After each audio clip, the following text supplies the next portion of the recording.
Good morning, everybody. How are you doing today? Glad to have everybody here. Um, Thank you for coming back and joining me in the Dragon Lair here. We've got a couple of prints going. We got, of course, some more Graphite prints going on the Ursa Mini over here on the side. We've got some K2 clips going on Red Dragon, just to help me out with some of my filament storage. And on Purple Haze over here, we've got another drawer going for our Graphite system as well. Hey, Teldrash, how are you doing this morning? Glad you can be up and joining me this morning. It's how early? Are you working today?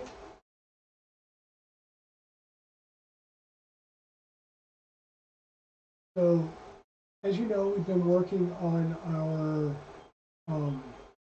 Interwire, our Interwire, our Inter 3 Pro to Switchwire conversion on the stream. We had a few fits and starts last week. I was able to figure out a couple of the issues that we had going on between fitment issues with the LGX extruder, and we are getting that squared away. We had to print out a couple of different new parts to make that work, but I did trial fit it off camera, and everything is going to go together this time. I also found the end stop that we were missing on last stream. Funny enough, they were sitting right in front of my computer on the desk, so I just looked past it about 3 times. And hey, good morning, Westery. How are you doing today? Glad to see you joining us today. Just kind of going over, doing a quick little interview. We got a couple of printers going in the background, getting some more Gridfinity stuff going. We've got our printed parts laid out here, ready to go. Or not printed parts, but the parts laid out here, ready to go today. We did have a couple of things. Our end stop, I did find the end stop. They were sitting right in front of me on the desk and just didn't notice it. And I did go ahead off stream and solder up the wires, and go ahead and also crimp the ends of the wire. These are very, very tiny crimps, so I wanted to pay attention when I was doing those so I didn't crimp too hard and cut the wire and wind up making them too short. Hey, Daddy Wazzy, good morning. Glad you can join us.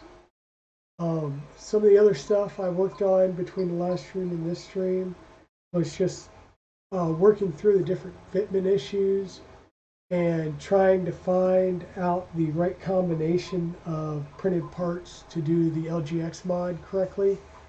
It doesn't look like we'll be able to use the door that covers the wires on the tool head.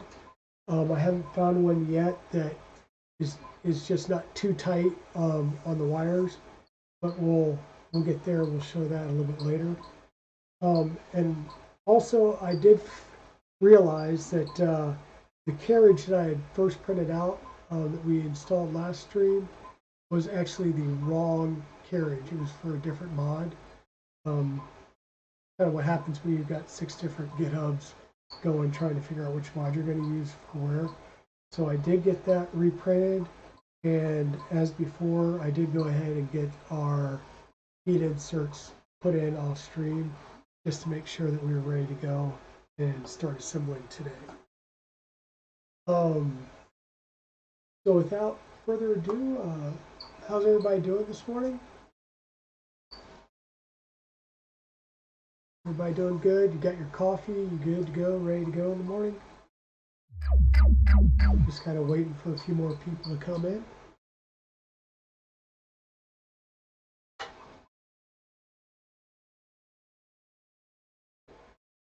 So as we noted before in the previous stream, watching a soccer game. Which soccer game are you watching, Daddy Wazzy? Hey, good morning, Subsector. How are you doing today? Yes, coffee is on. Coffee has already started.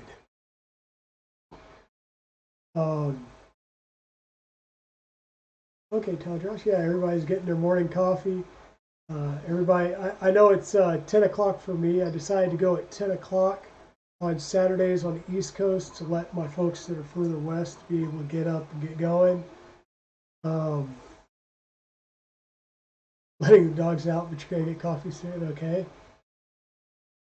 Manchester United, okay, okay, well, good. So yeah, we got a few prints going in the background on our crucial mini. We've got some more of the bins going for the Gridfinity system. Right now, what we're printing out is the 1x2 by 4 height. And these fit perfectly inside the drawers that we've been printing. I've also got some of the K2 filament clips that I'm printing out on Red Dragon right behind me. Basically, I'm almost done with the roll of filament, so I'm just trying to kill off the roll of filament and making some prints that I can use with all the filament that I have. And then over here on Purple Haze, we're printing out some more drawers for our Gridfinity system.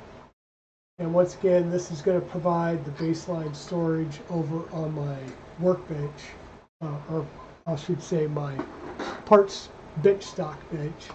That's over here in the corner. And you may have seen my posts that I put up on YouTube and Twitter about that.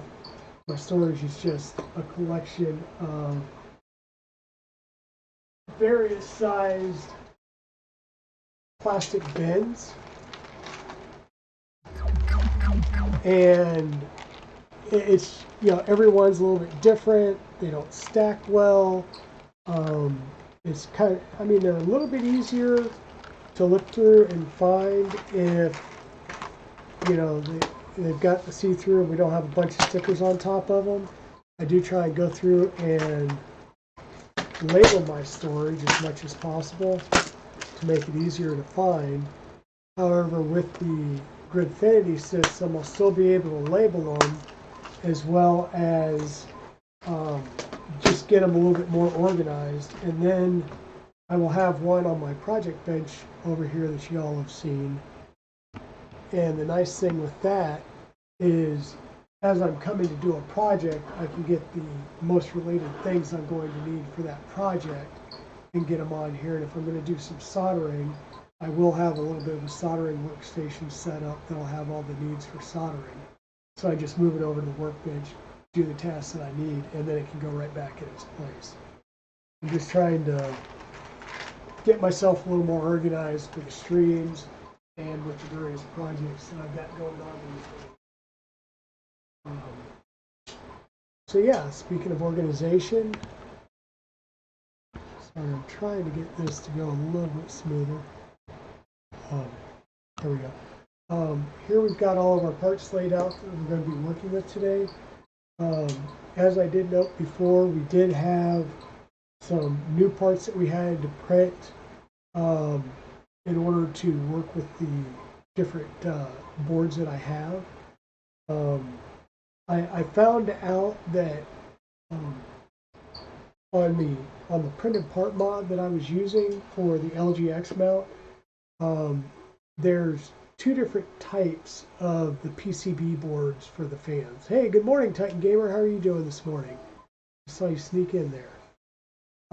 Yeah, Subsector. I am trying to get myself organized. Can't guarantee I'm going to get that way, but you know, I go through fits and spurts where I go through and get a little manic and get myself all organized, and then I just start leaving stuff around more and more.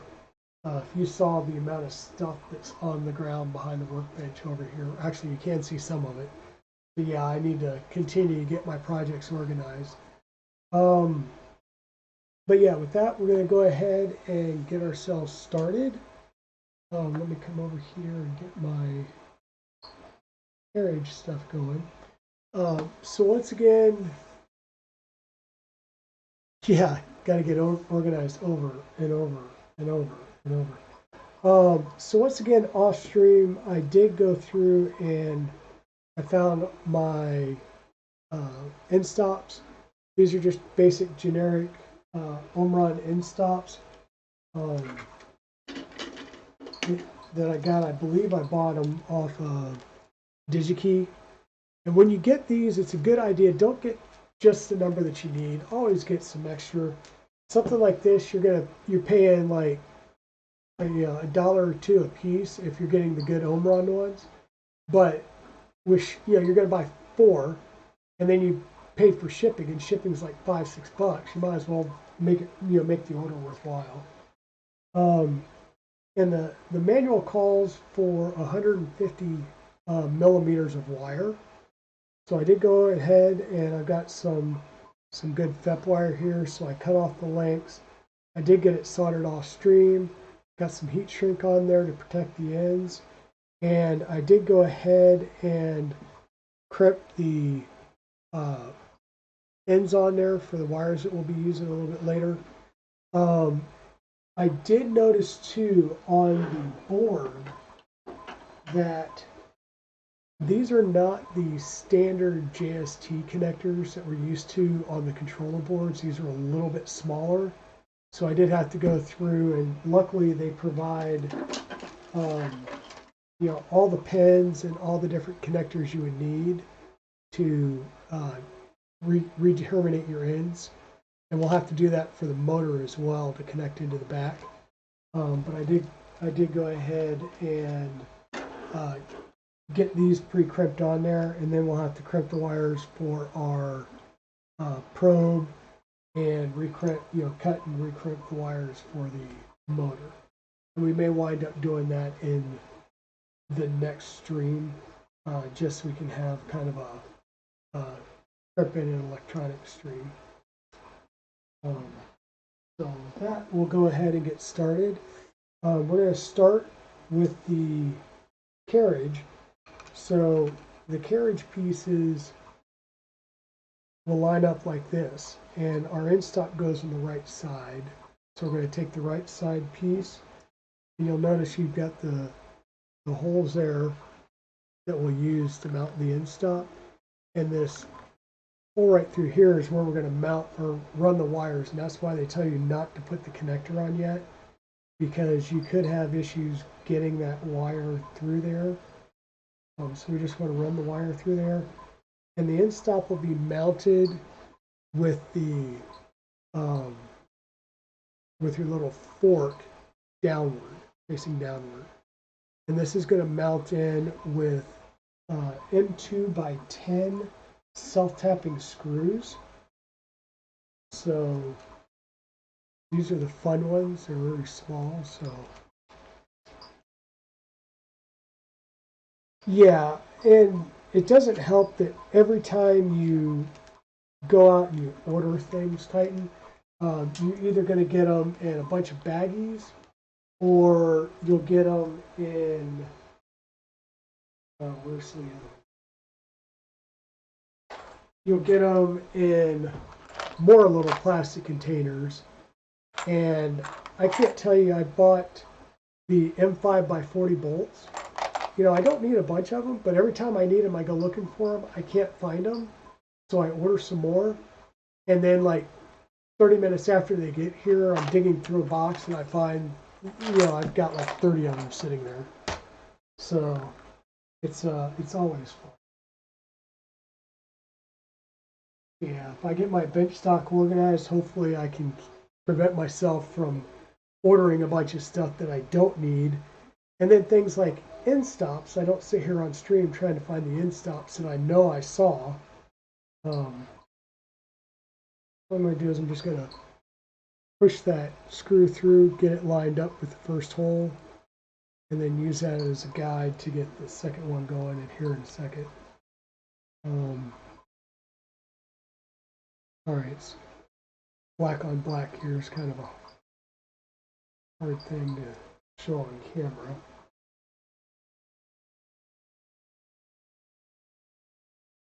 And once again, these are self-tapping screws, and we're screwing into plastic, so you just need to snug it up so the end stop itself doesn't move around. Whoop. And then you'll see here how you've kind of got those wires running right down the middle there.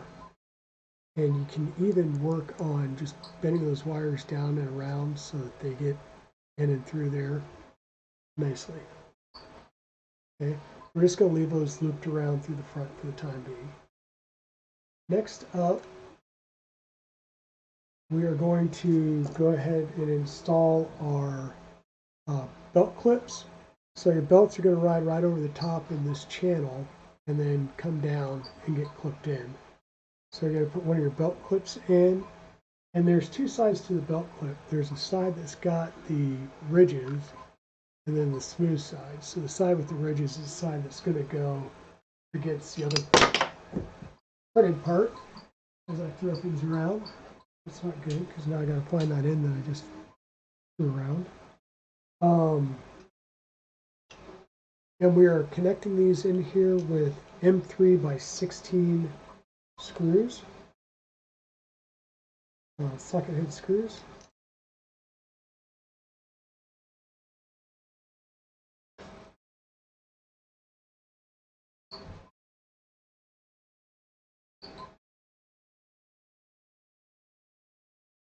And I'm not going to like crank it down, I'm just going to get it in there somewhat loose so we route the belts in there a little bit later. And let me see if I can find that part that I just dropped. There it is. And once again, just lay that on there, get it lined up, put the screw in.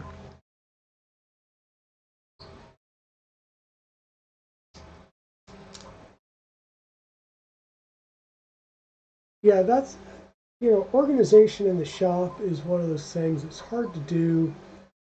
And I've been a big proponent since my military days. If you've ever worked in a military shop where you deal with tools, you do an inventory every night and everything's back where it belongs. Part of that's just to make sure that people aren't walking off with tools. The other is to make sure that tools are there, they've been cleaned, they're in a serviceable condition for the next shift that comes on. And so, yeah, I try and put things back up. I try and clean the desk off at the end of the day. But, yeah, ever since we started working from home, I just get a little bit less organized. It's like, well, I'm coming back to that, or I'll do this right after work, so I leave it on the bench, and then you get distracted and things don't happen. So the next thing we're going to want to do on our right side piece, there's 3 spots where we're going to put some M3 nuts. So we're going to take our M3 nuts, get them lined up, and push them down into the holes. If the tolerances are good, they're going to be a nice snug fit. You won't have to really work on getting them in there, and they won't fall out. But if your tolerances are a little bit too tight, you might have to put a screw in from the other side, start getting it screwed in, and then pull it through. Those are in there. Now we're going to clamp these two together and run some M3 by 40 socket head screws through. And so once again, there's 3 holes on the left side, and you're just going to run it right through the left, right through the right, and into those M3 nuts that we just put in place. And there's going to be 3 of these.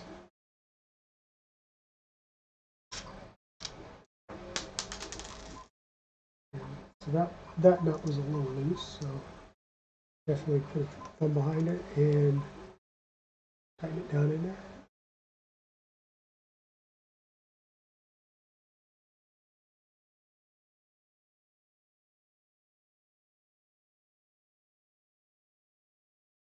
So who's Manchester United playing today, Daddy Wazzy?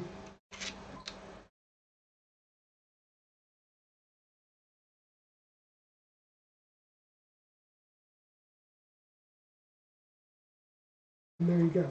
We've got those 3 snugged up. We're not going to ugga-dugga these down. We're just going to snug them in there, make sure they're holding. And there's our carriage. Next up is getting our probe. Once again, this is a Voron TL05MC2Z. Get a look on that. Too close. There we go. This is a standard probe that's used with the Voron ecosystem. Some people, don't like the probes, and they've gone to clicky probe or some other type of probe, side swipe, clicky, tap if you have a 1.8 or a 2.4 build, which I don't. For now, I'm going to get these wires out by just feeding them through this side hole here, so I can keep them out of the way of the two slots that are in there. These two slots are what's going to allow us to adjust the probe up and down. And I'm just going to lay this in here with the two bolts in there so that we can get the wires pushed through, the bolts pushed through. And then we're going to use our clip to hold the probe in. I'm just going to get that lined up and run the bolts in a bit and get them started.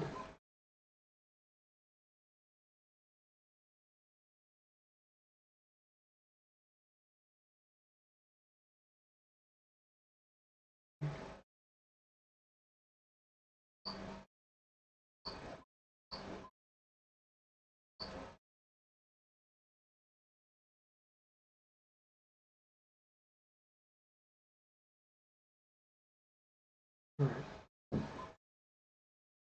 And this is where you want to be very careful, because you are going to have to bend these pins somewhat to allow that probe to be able to move up and down smoothly in there without getting caught. So just take the time, take a couple of seconds here to work on that and get those wires moved out of the way. You need to use a small flathead screwdriver and just work on using it as a lever to bend those pins down a bit.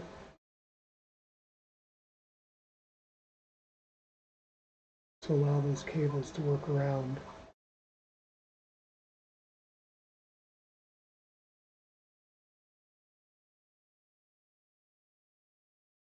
Kind of one of those fiddly things. There we go.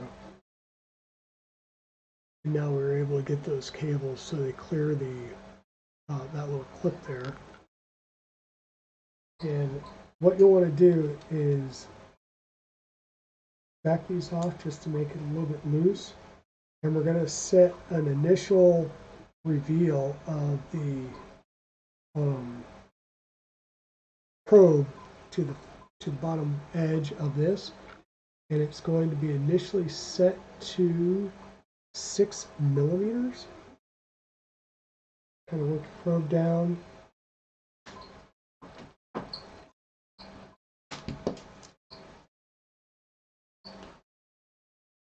Go ahead and measure our 6 millimeters.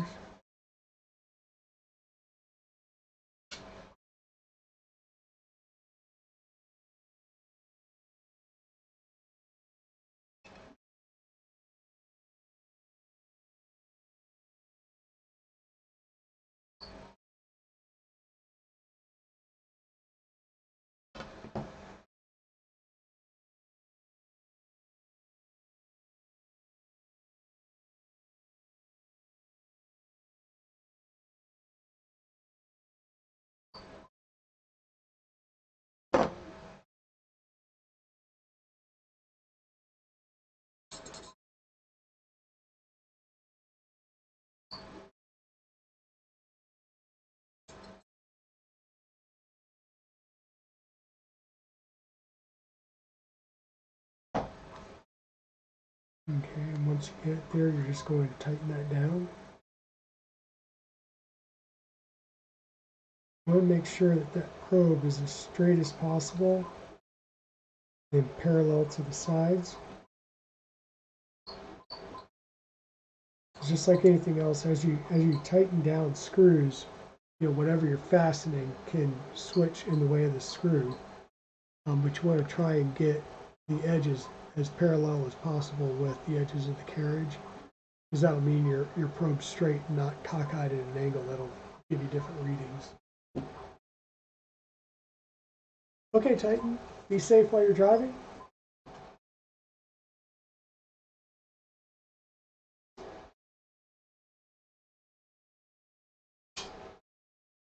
Okay, so we've got that carriage as far as we're going to take it for right now. Oh, I'm sorry.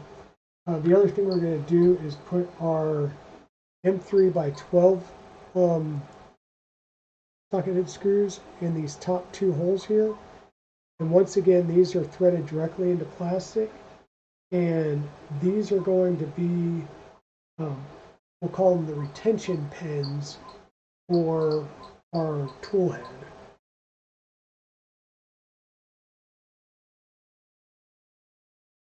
And you want to leave these with about a 3 to 4 millimeter reveal, because, like I said, these act as locator pins when we're putting on the actual tool head or the hot end.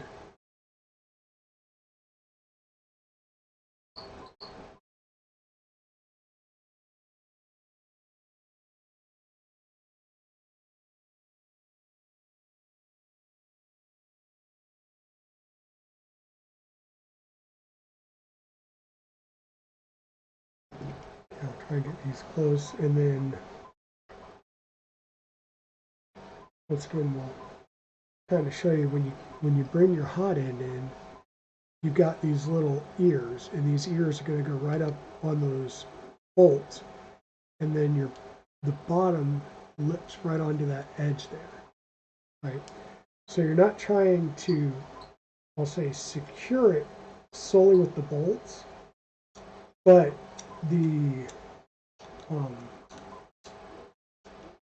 part will be held in partly with the tension on the bolts, and then as it sits on that ledge, as well as its connection up to the front fan, which will bolt through.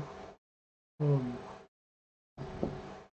front shroud's going to bolt all the way through. So we're just trying to get it a good enough fit that it'll hold it in place, it'll snap in place, and we'll have our tool head, which will be through bolted on the top, excuse me, the extruder, which will be through bolted at the top, so it's held on to the carriage. This just clips in, and then you'll have your front mount. So you take the 4 screws off the front mount, and you should be able to pull that off, and then your tool head, you undo the wire connections, and you can just pop it off. And that way your tool head becomes interchangeable. If you want to switch between 2 different type tool heads, or if you have a 0.6 and a 0.8, or however you want to work that, it just makes maintenance so much easier because it's a modular system. Okay, so we've got our hot end done, we've got our fan shroud ready to go, we now have our carriage ready to go, and we're going to go ahead and mount this. So we're going to need to bring the printer up here. I'm going to get the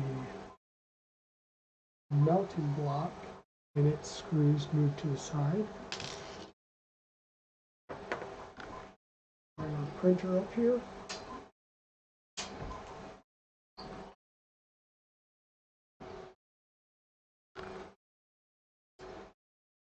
Go ahead and adjust you all up some so you can see. Sorry about the washout in the back. But we've got our our linear rail ready to go. We're going to take our carriage mount block. Now there's a larger opening at one end than the other. That larger opening faces down. So it'll face towards the bed. And then we will use our M3 by 8s to mount that.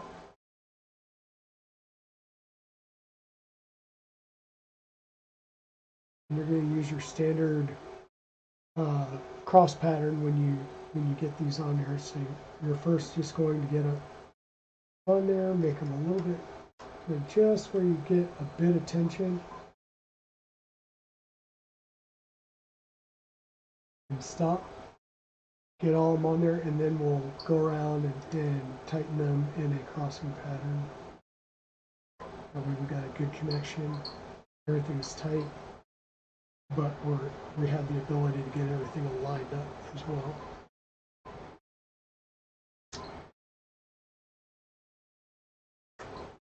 Glad everybody's up, maybe has some coffee. What's everybody working on today?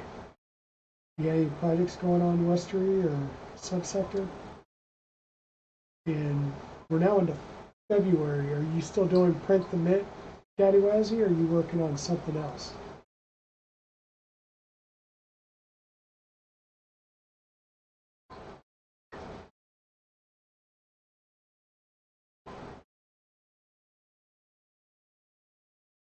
Okay, that's on there, and our carriage still moves freely.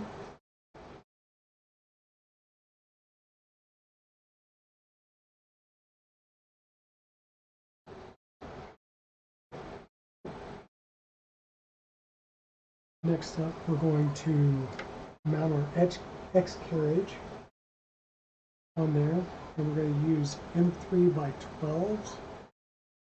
So, M3.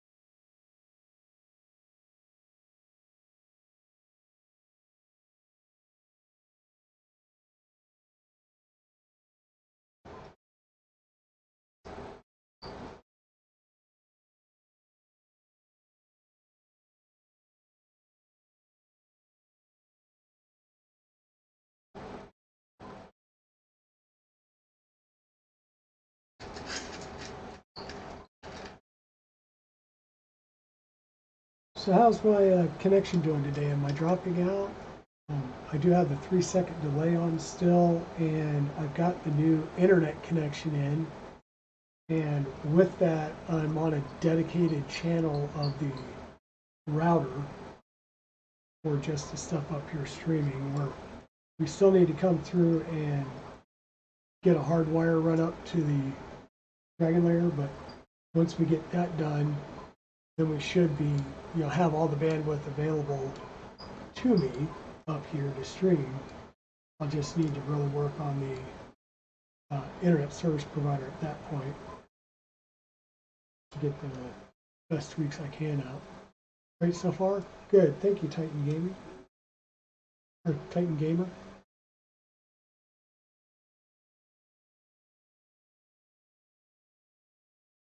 Okay, we've got that secured on with those 4 and 3 by 12s. Now we would loosen up the motor mounts, pull them all the way up, and also loosen up the tensioning mechanisms so that we've got all the play that we can get on both sides.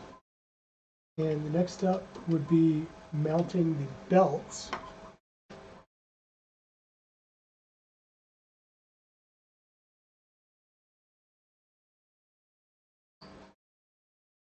And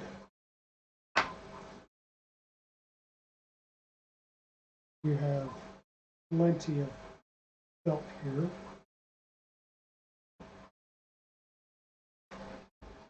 Another thing, if you deal with printers, PT2 belt is always a bench stock item. Should always be. I find it a little bit easier when you're trying to get around the monitors is just create that little loop and then just loop it in and around. Trying to fish down and around is kind of a pain at times. You'll go around your X motor, up around the pulley. So we're doing the frontmost set of pulleys with the X. So that'll come down and around. And we'll just get a little bit of a length, because when you come into your carriage, really not going to be a good way of showing this, but I'll try. On your carriage, you're going to come over the top and then down. So you're trying to make a 90-degree bend like this on your cables. And once again, we're doing the front side. So I'm just going to take a small flathead screwdriver and work on getting that down.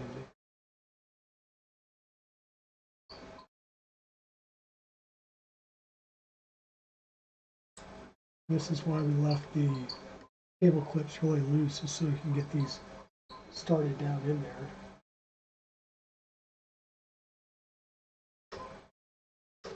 And I'm trying to follow the order of the manual, because otherwise I probably would have initially set these in there with the carriage off, just because that would be the easiest way to get these belts on there.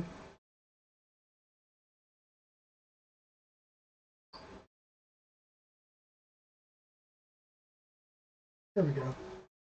Now our belt's through there.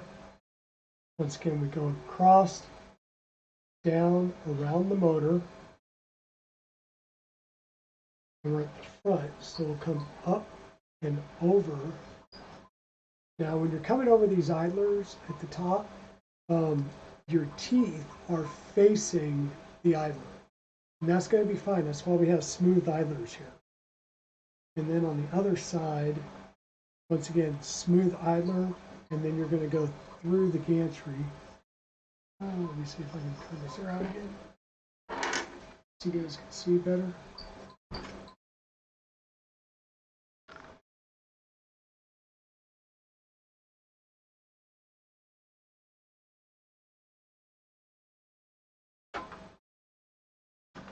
You're going to come through here, come down around this one, and you'll go between those two and over to the gantry. So what I'm going to do is I'm just going to come around, I'm going to find a good point and snip these off.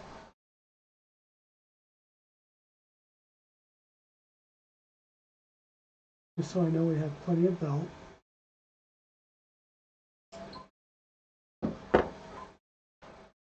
And then I'm going to take this belt back out.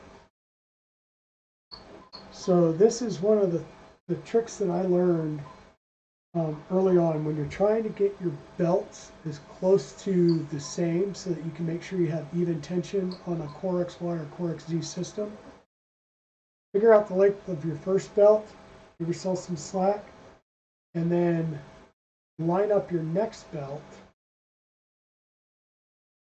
in the grooves of the first one and just pull them through. And this way you keep them at just about the same length.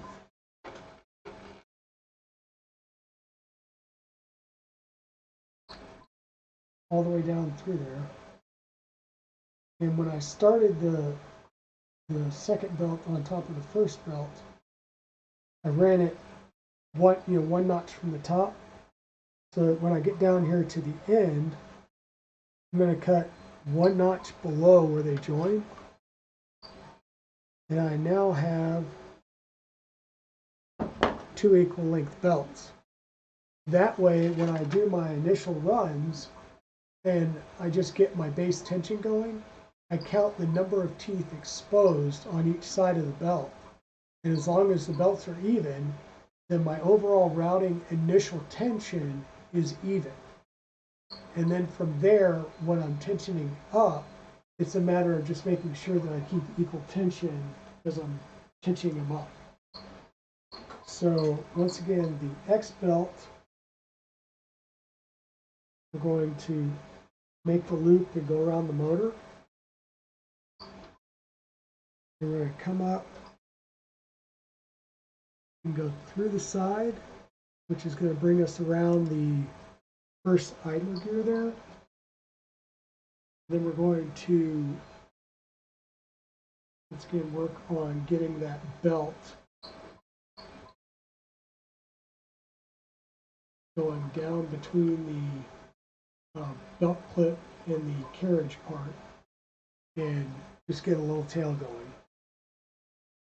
Go ahead and pull that a little tight on the motor. We haven't clamped anything down, so we're not trying to really yank on it and make it tight. We're just trying to get the belt initially routed. And on this side,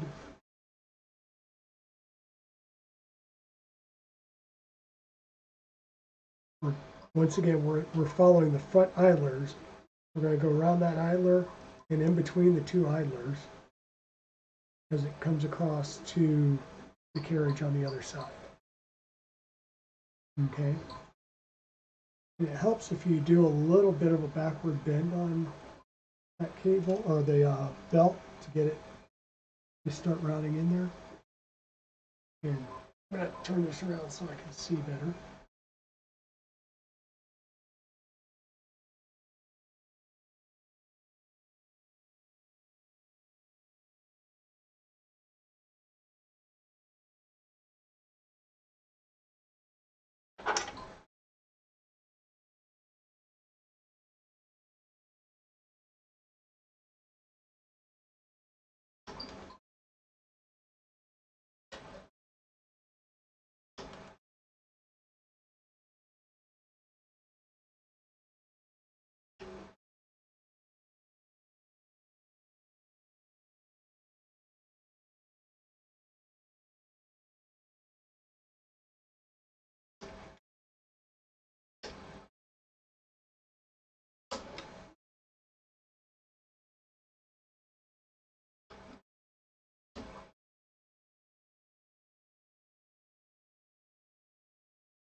There we go. I've got two little tails there. I'll just kind of pull them to get them close. Once again, nothing's cinched down just yet. We're just trying to get it close. And then your other belt is going to go around your Z motor. Same thing, just kind of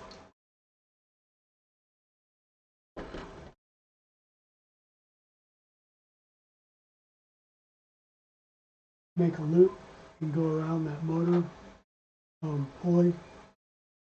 I found that's the easiest way to get it started.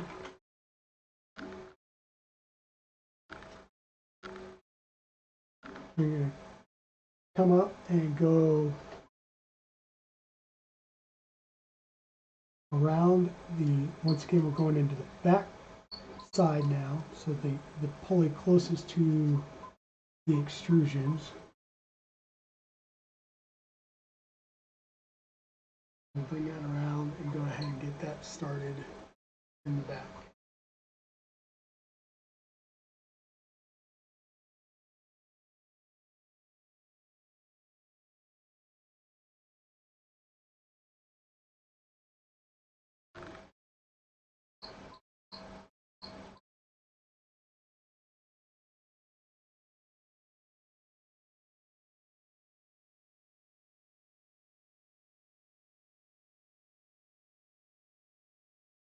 Okay.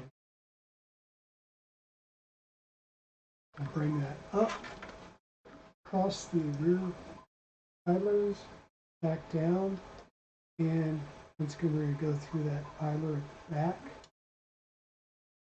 bring it over, and inside the belt.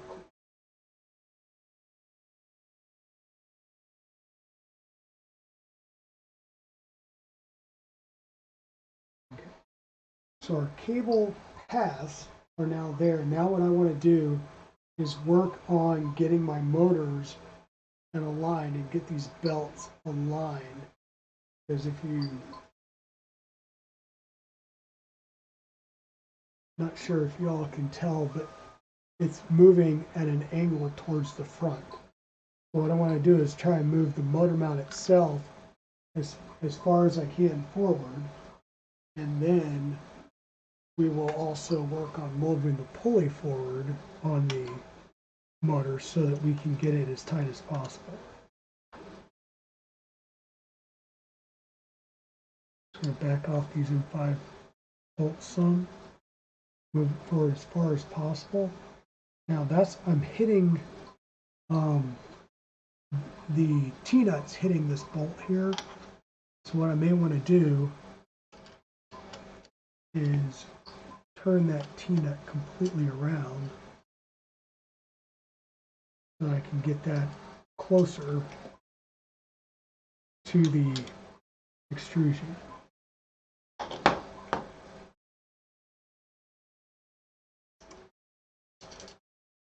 Yeah, so in this case I had my T-nut facing in this orientation where this long side of it was facing the extrusion mounting bolts.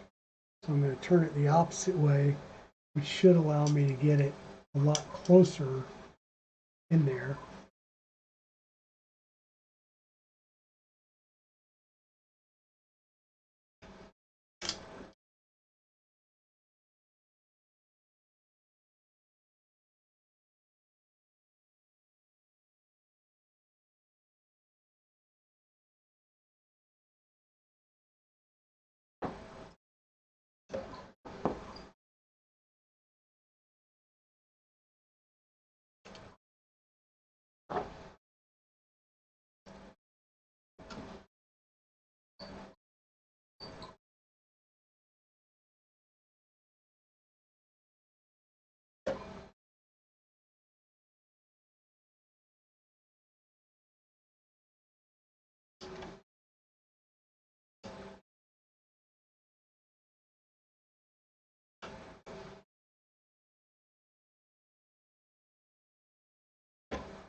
And what I'm finding is I can't do that because the spacing between these two bolts won't let me do it with these particular T-nuts.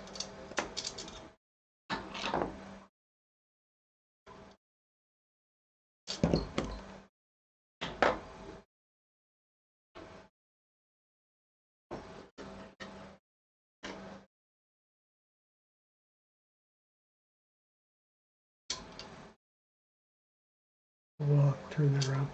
And the other T-nut is going in the right direction, or the hole is towards the gantry with the longer tail the other way. So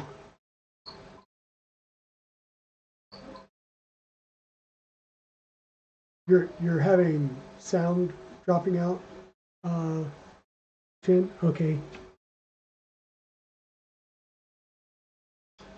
Not sure how much of that could just be that I was bent over and slightly covering the mic, or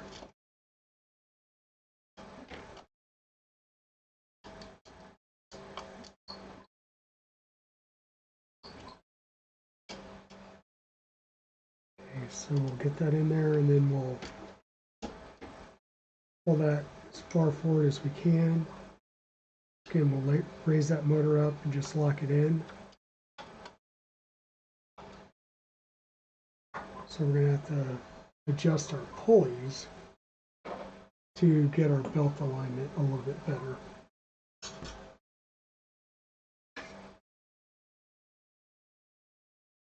Hey Frank and Pete Gaming, how are you doing today?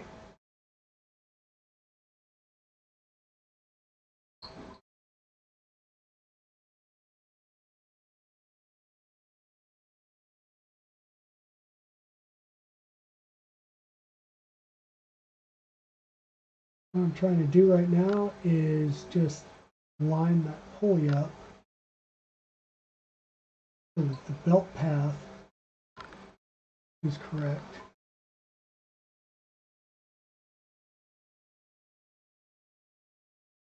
And lock that back down.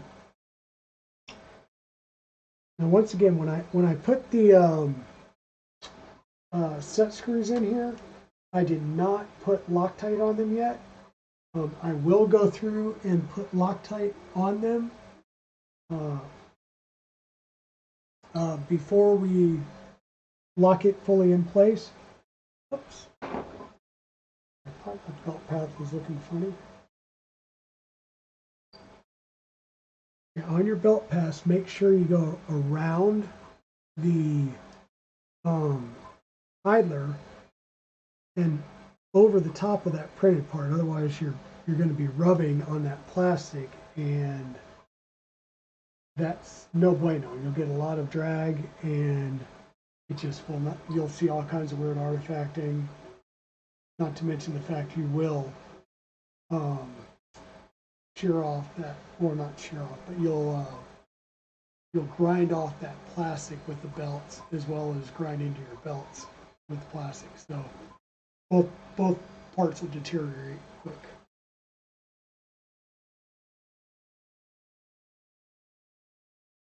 So Frankenbee, how are you doing today? You working on anything? As far as any projects you got going on?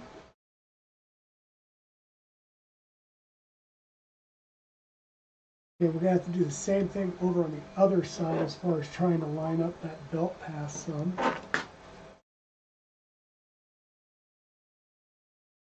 First step is definitely going to be to move the motor mounts as far back as our T-nuts will allow us, and that is as far back. If I used like hammerhead T-nuts on, at least on the back sides, I could probably get these a lot closer, which will make getting our belt path alignment probably a lot easier. But we'll go ahead and work this.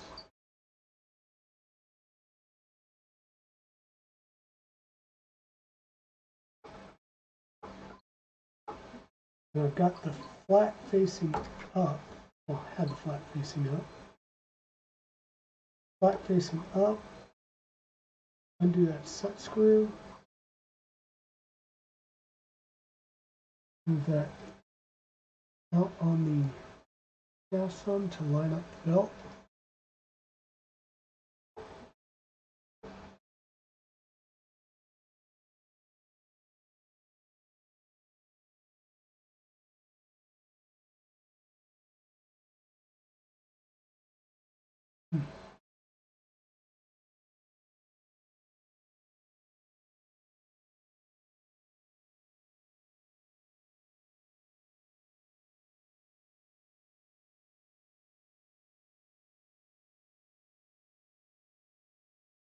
I only have to go and get some drop-in T-nuts. I don't like how far down on the shaft we are.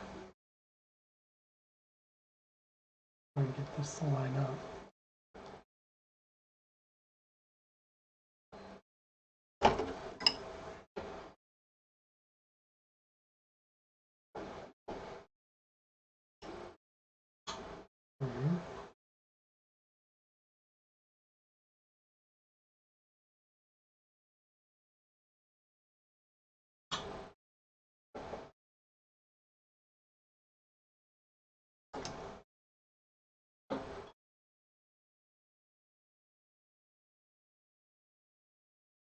What I'm doing is by hand, just adding a little bit of tension to this so I can see that belt path a little bit better.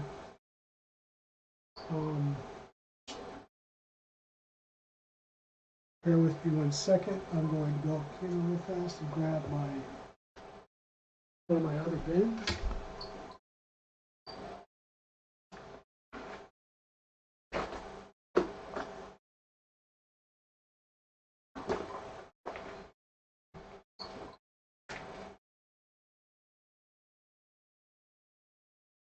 And try to use those sliding and rolling T-nuts as much as possible. But I think I am going to have to go to some hammerhead T-nuts on these to get these belt paths to line up a little bit nicer. That's too much of an angle, and we're going to be rubbing on things, so.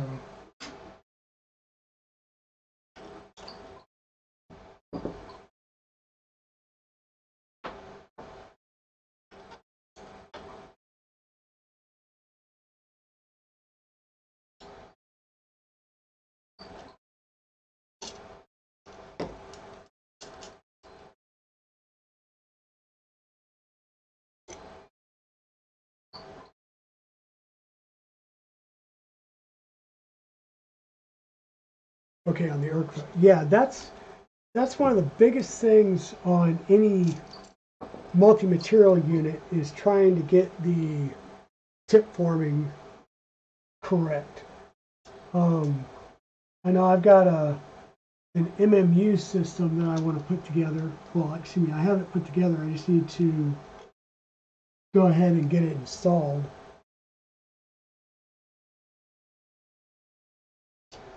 I'm going to put my head in the way here.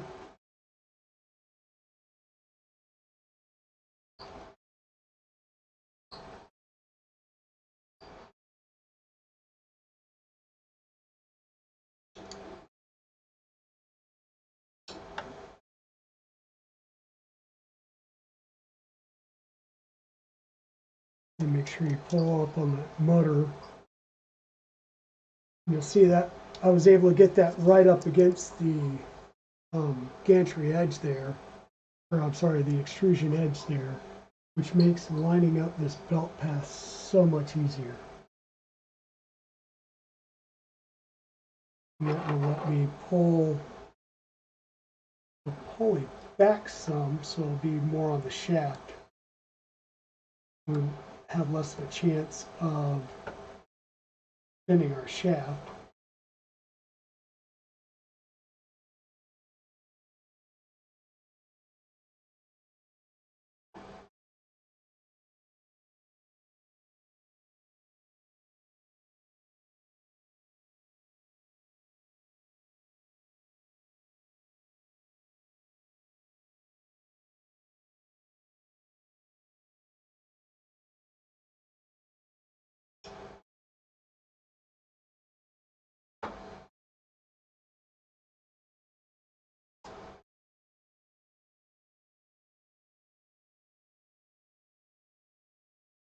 Same thing over the other side.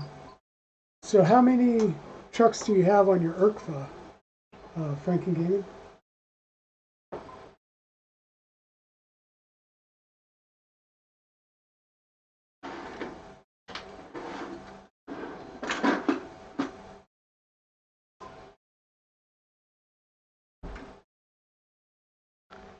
And did you build your enraged rabbit carrot feeder from a kit or self-sourced?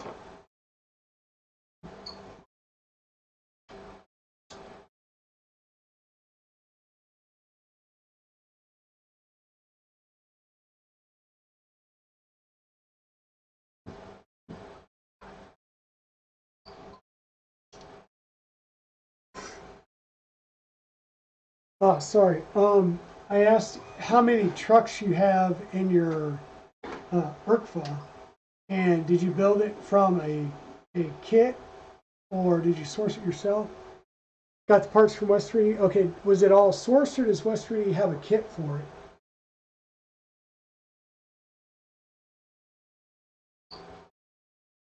it? Went for 6. Okay.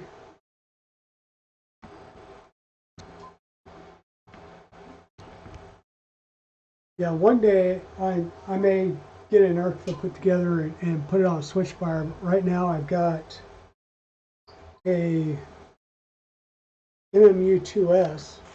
This is a Vizetic kit, but I've got it all put together. It's designed, it's printed in purple because it was going to go on Purple Haze, which is my Perseverance that we just put linear rails on last weekend. And this one will go on there eventually, and then it'll, basically I know that when I put it on there, I'm basically discounting that printer from being usable for a while until you go through and get it all tuned. And okay, you may expand it to 12.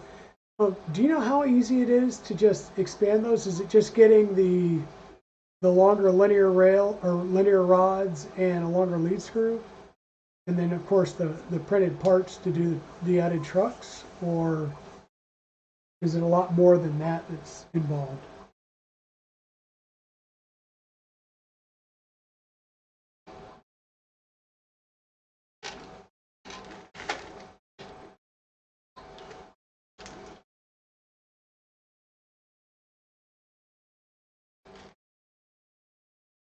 Well, that's good.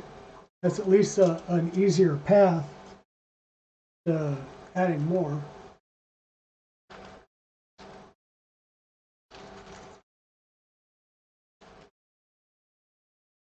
You know, there's been a lot of hype on the bamboo and the AMS. And I mean, it looks like a pretty good system, and they get around the tip forming issue by cutting it, but it's still, either way, it's still a decent amount of waste.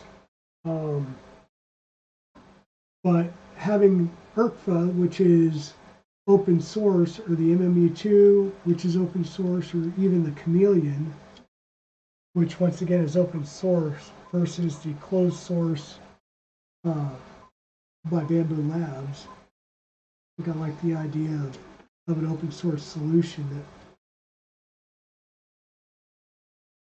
that I can definitely make work. Okay, so once again, we were able to snug this motor mount all the way up against the extrusion using that hammer nut, at least on the back one. Because we're there, as you know, there's 4 screws that hold this upper extrusion in. Well, there's 2 screws that hold the extrusion in, but these 4 screws connect to that cross brace across the bottom for the base, and that's what we're hitting up against with the T-nut.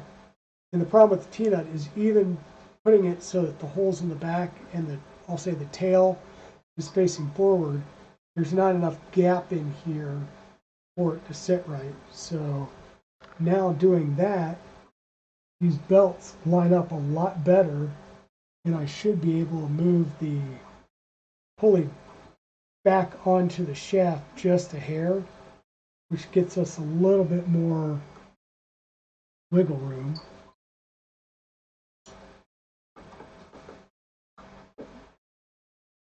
And less chance of bending that shaft over time if we do get our belt tensions high.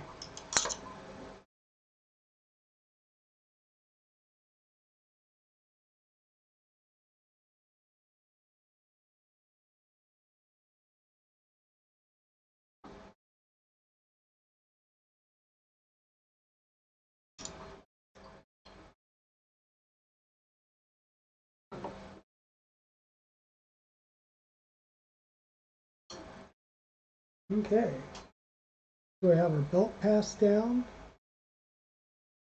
and what I'm going to do, I'm just going to hold the 4 tails, kind of pull a little tight so I can move this gantry to one side. And what I want to do is try and get all 4 tails relatively even, and then get in here and lock down the cable clamps.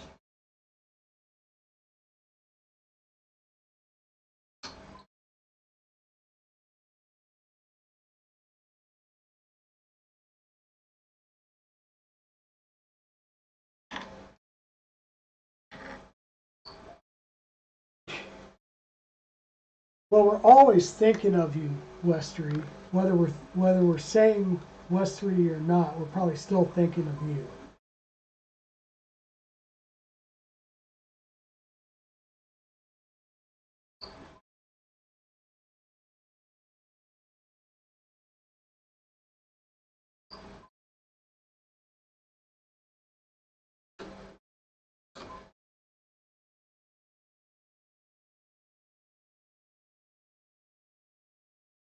Just going to go back and forth, and I'm not trying to really yank these and pull them tight. I'm just trying to get all of the tails to be relatively in the same spot.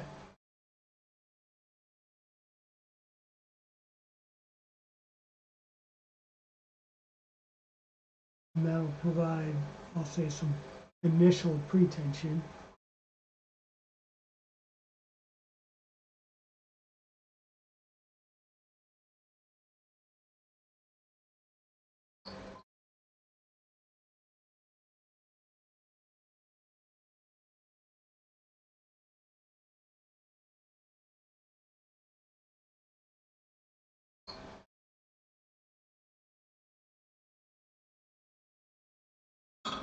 Alrighty.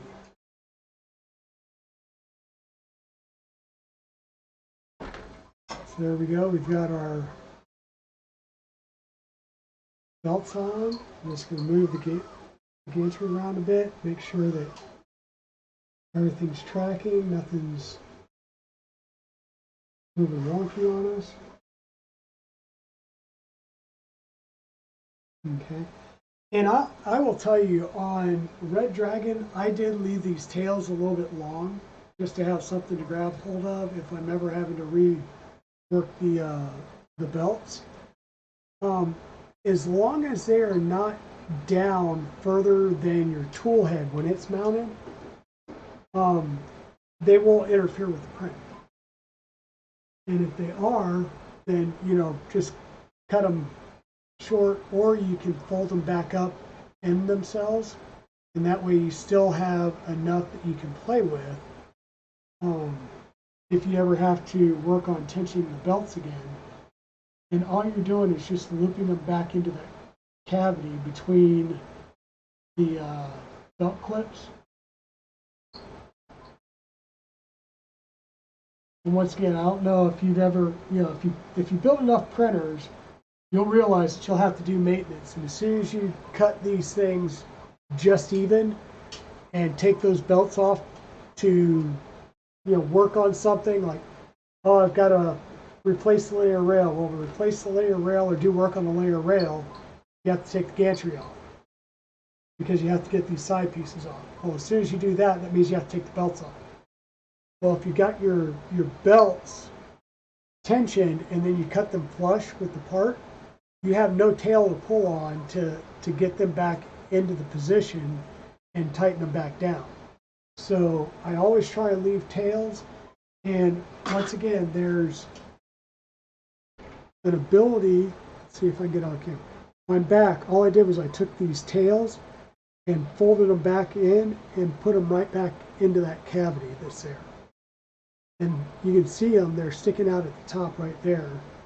But that allows you to have those tails for maintenance, and they're not going to run into anything. So that's definitely something good to have and work on. Okay. And now we're into the tool head.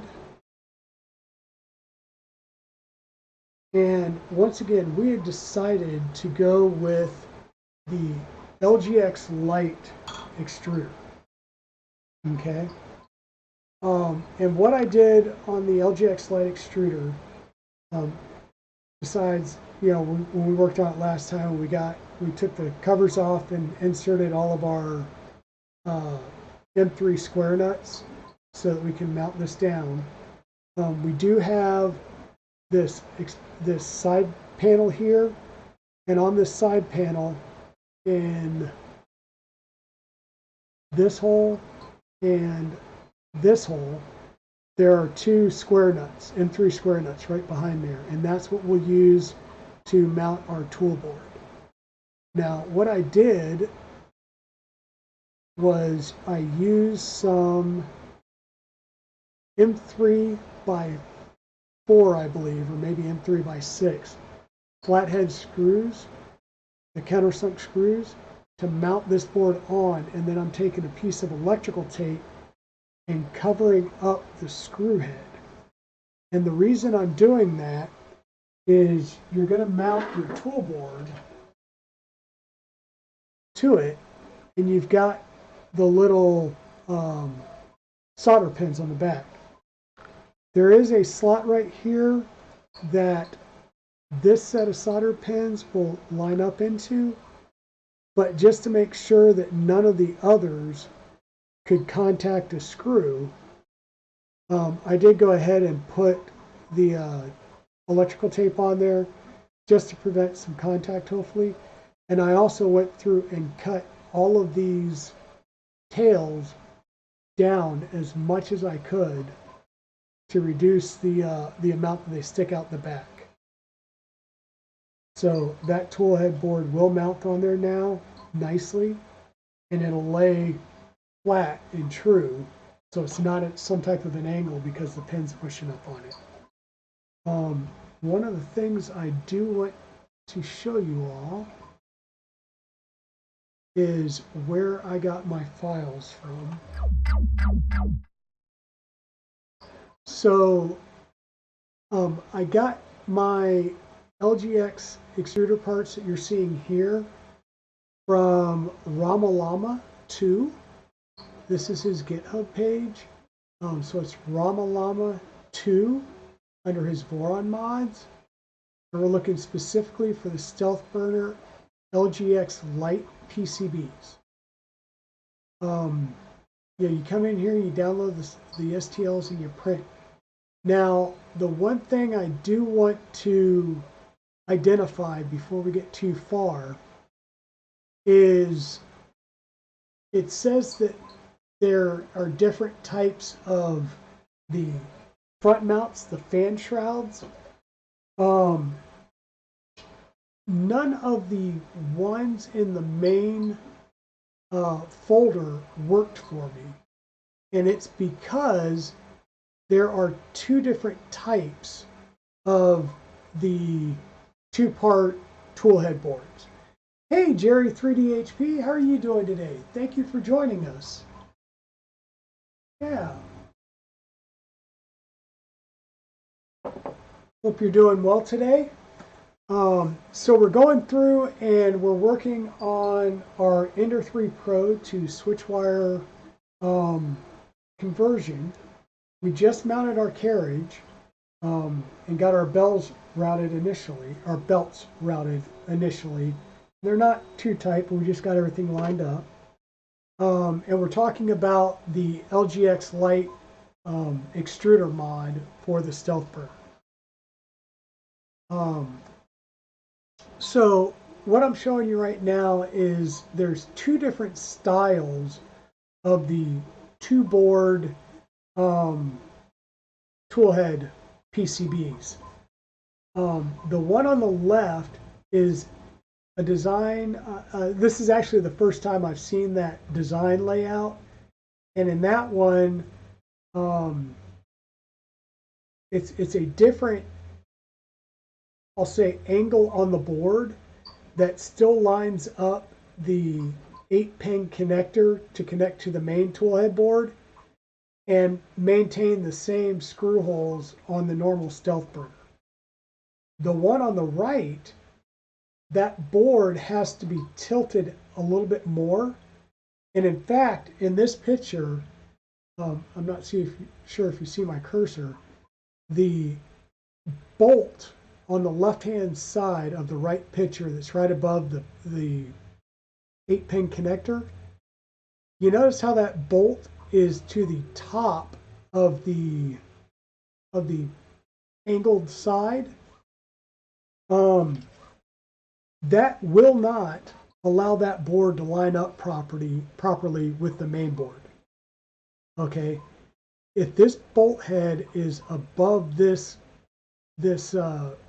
facet, it will not line, the pin connector here will not line up correctly. Okay, so there is and this is how that tool board looks on the side there, and I'll show you why the door won't be able to be used on this for now. So what I was able to do is, it's a little counterintuitive. It says option without. Hey, Zombie Hedgehog, how are you doing today? So we're going over some of the challenges that we had last week, or on Tuesday, when we were trying to mount the LGX Lite toolhead, or extruder, in the Stealth Burner using the two PCB toolhead board from HeartK. So there are two different styles of the toolhead board. This particular one, where you see that it's a completely different design of the PCB itself that goes in the front, and it's laid out in such a way that the connector does work. Now I have sort of this style toolhead board, but I found that if I use the printed part where this screw is on the top side of this facet here, it will not line up correctly with the board. So if you're using the orbiter, I haven't seen the tool head board mount for the orbiter, but I may show you one that will work. But what I had to do, and like I said, it's counterintuitive. There is a folder up here called Option Without LGX Light Fan PCB. Don't ask me why, but if you click in there and go down and look at the image, what you'll see is there is a cutout on the side of that fan shroud that allows just a little bit of that board to stick out. And that is the version that you need that will allow that fan front PCB to line up with the main tool head board and plug in so that everything lines up. So it took me a while because I didn't even look in this folder because it kept saying without tool head PCB.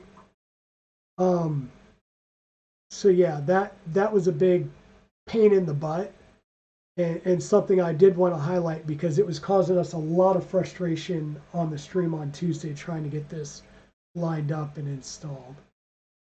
Let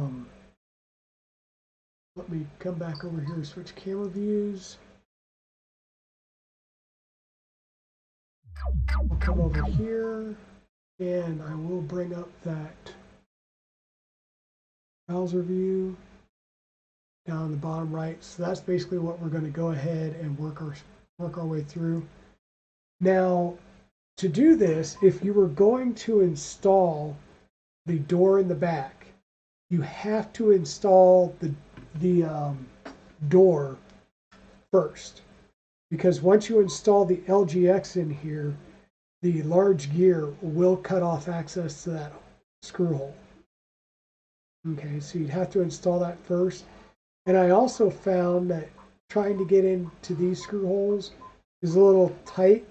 So if you can, I would go ahead and install the cable chain mount first. And to do that, there's an M3 by 20 bolt that goes in from the back side and will go into the top threaded insert there. We'll just get that lined up and get that started.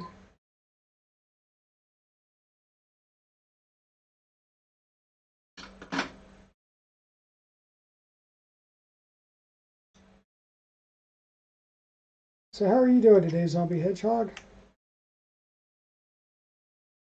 I gotta ask, do you sleep at all? Because I know you stream pretty late.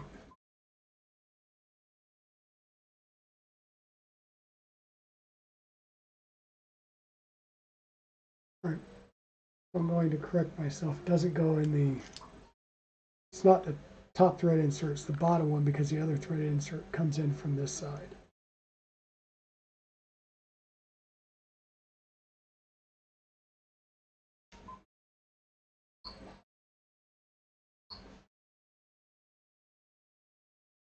Yeah, sleep. Okay, so you're going to be building, are you building the Mark 1 on stream tonight, or which version of the Rook are you building?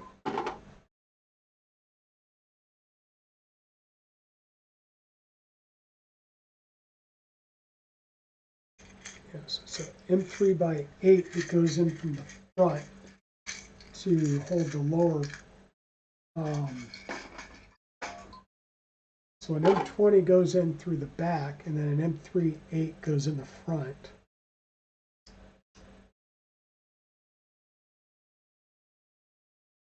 Okay, yeah, I've got a Rook sitting over here, and I think I'm going to just go ahead and build with the Mark 1 files. So I'll download and reprint them and just go with the Mark 1 files.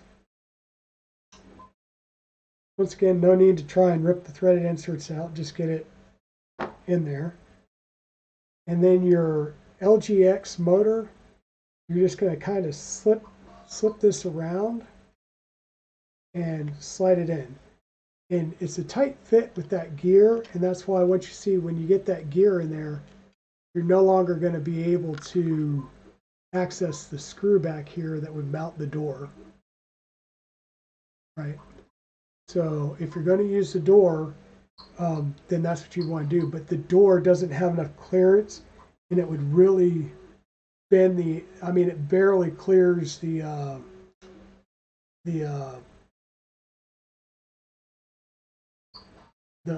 JST connectors. Right. English sometimes. Okay, coming in from the bottom, we're going to use M3 by 12 socket head cap screws. And these are going into the M3 square nuts that we put in there when we first prepared our LGX light.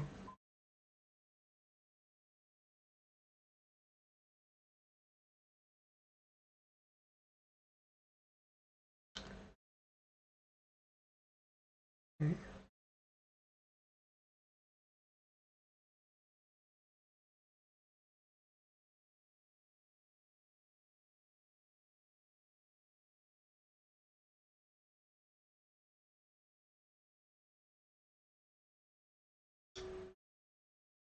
Yeah, and you notice that. I mean, on any printer, if it's an open source printer, there's a lot of mods, and some of them are, personal preference mods. Some of them, like doing a toolhead board. I think that is a great quality of life mod, just because it, it makes it so much easier to work on the toolhead without having a bunch of wires or like a bazillion connectors right at the carriage.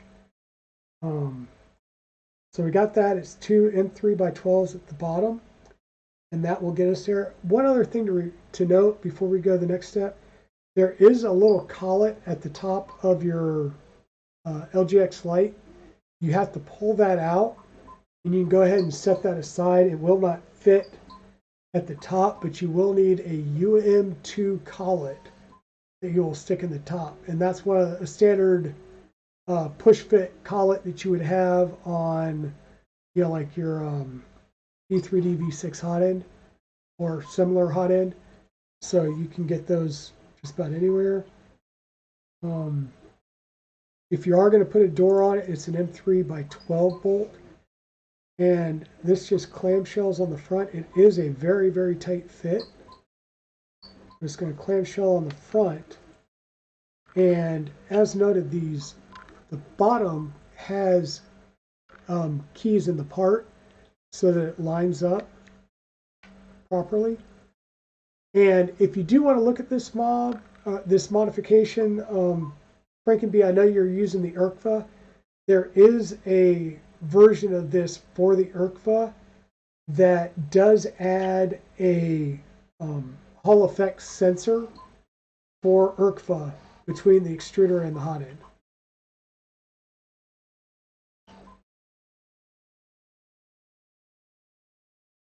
Okay, we get that lined up, and we're going to use M3 by 12s at the bottom as well to lock that extruder in.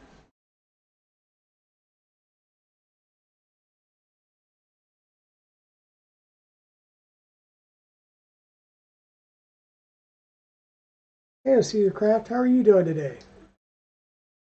Morning is going good. Got my coffee going. I think we're off to a better start. I've just been trying to explain some of the challenges we had on the last stream and why we pretty much had to backtrack the entire stream. It's great when you're looking for parts and you can't find them, and then like 10 minutes after the stream, you sit down at your desk to work on a couple of things, and that part's sitting just staring right at you.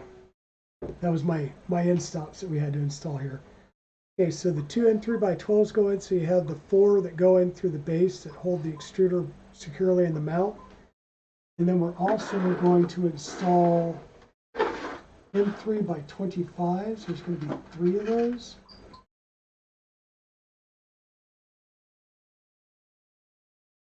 and one's right up here at the top.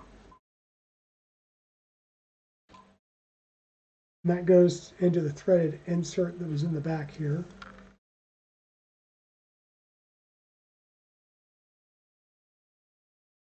I was just getting that snug. And the other two are the ones that go in here. And this is once again going to make sure that the two parts are well sandwiched together. And everything stays in alignment.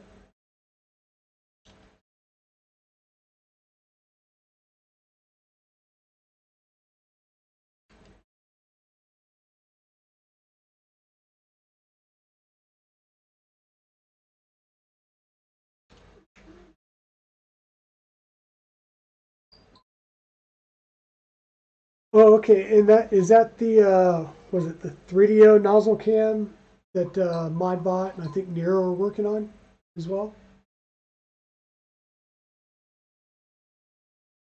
Because I know they provided printed parts for the stealth burner that adds like a middle section.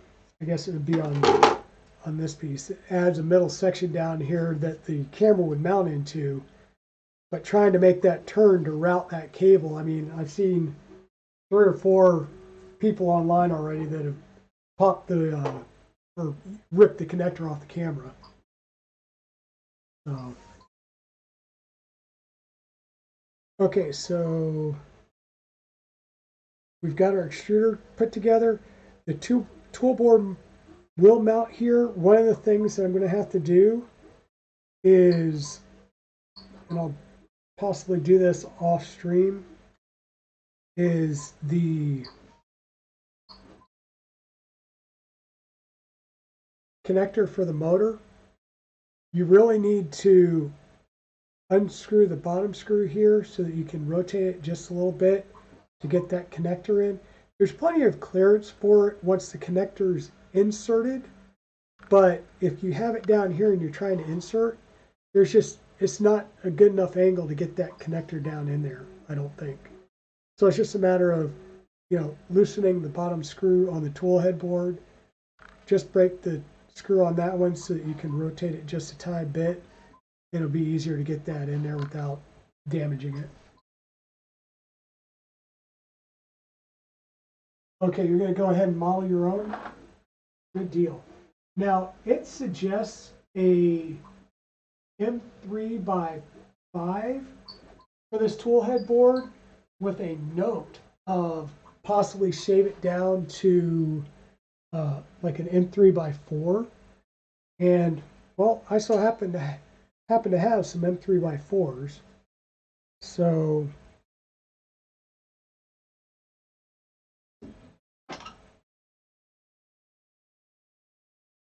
I'll go ahead and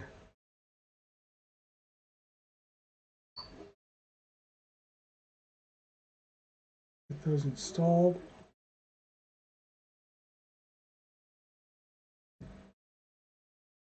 Not going to ugga-dugga them down too much.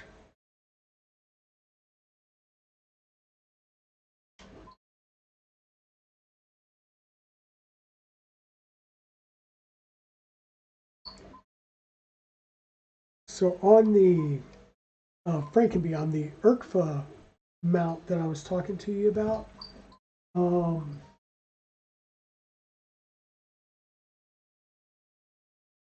so once again, here's the slot for where the Hall effect sensor is going to sit, and it's held in place with an angled screw.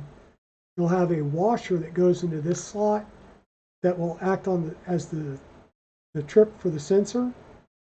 And then you'll notice that it does have mounts here. So rather than mounting the board directly to the side of the LGX, which is what this mount's for, you would mount the board from the back side into the plastic. Now, I know this works for the single board. It won't work for the dual board, I don't think, because of the front connector. So this only works with the single board toolhead board, and it does allow for the Hall effect sensor. Yeah, I just didn't know what you were working with, and like I said, I am looking forward on the MMU, especially since it's a FISEC kit, to see how well it works compared to a normal MMU.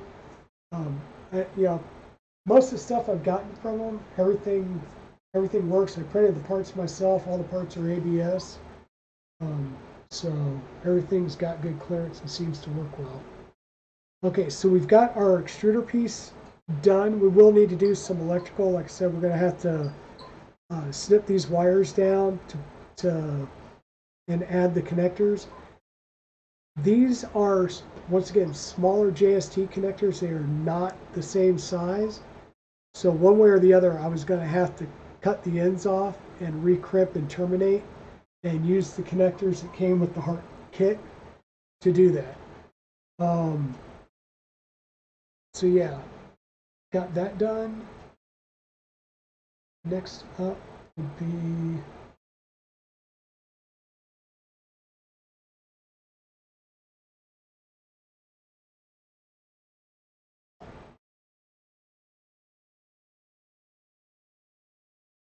let's go ahead and work on the stealth burner, which is the actual fan shroud. I'm going to move the camera a little bit so that we can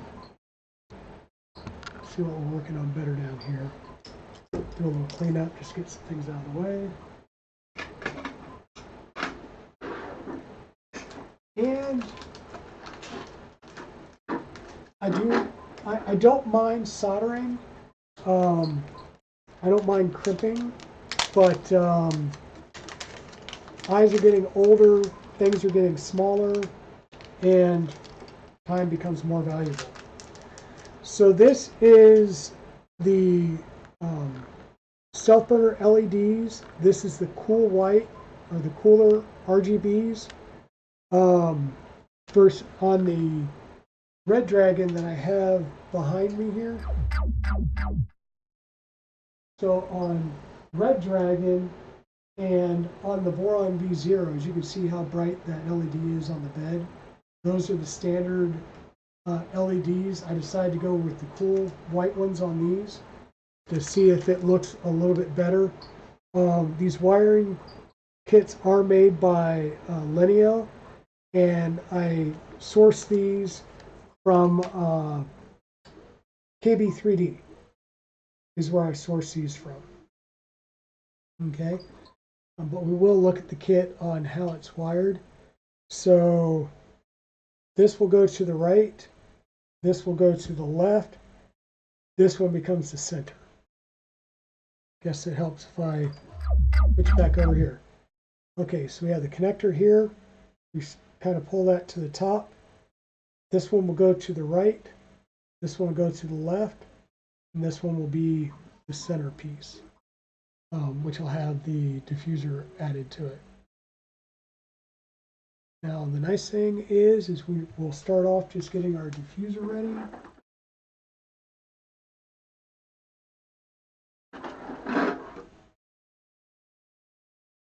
So once again, the blue printed parts are KVP Sparkle Blue.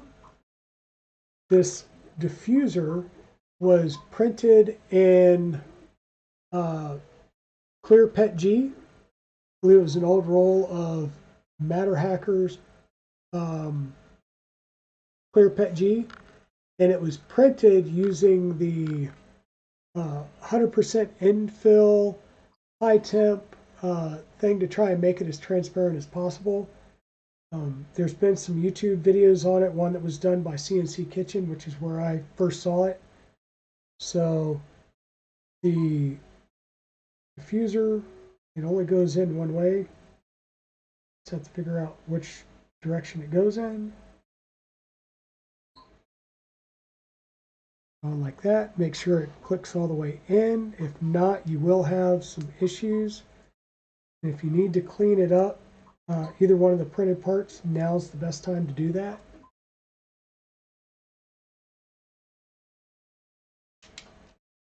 So scrape down the edges, make sure there's no bits or burrs.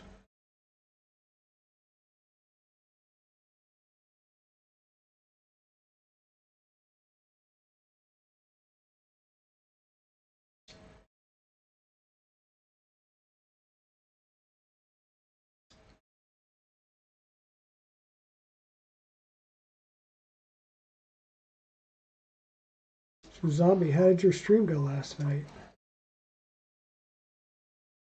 Did you what were you working on last night?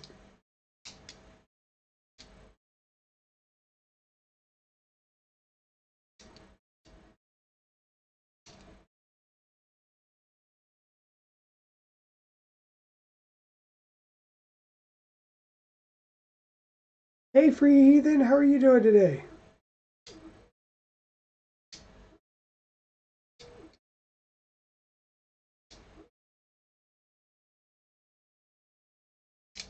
If you guys are interested in some cool designs and original designs, please go and check out Free Heathen. Maker Millwright, he's got his Twitch channel, and he is in the process of making his own designs for his tabletop game, correct, Free Heathen?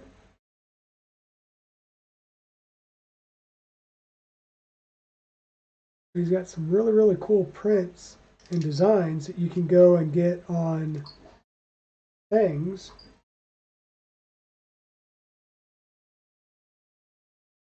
Got like a blob right here that is causing me issues with getting it fully seated.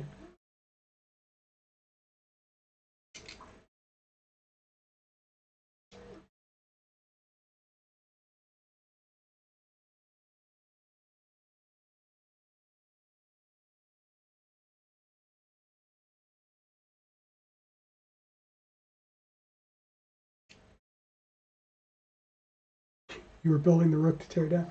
Yeah, so were you doing like a test build of the Rook that you're going to do on stream this evening? To see, knew all the little idiosyncrasies you were going to run into, or?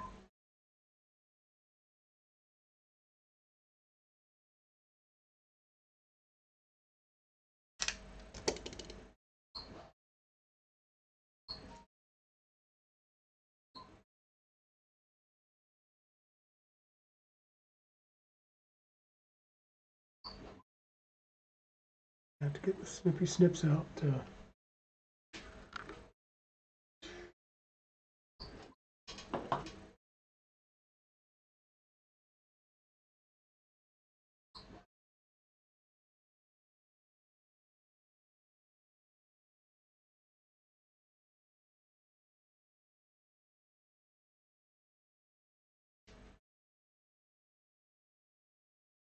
got like one little blob here, which is almost expected with Pet G on little parts.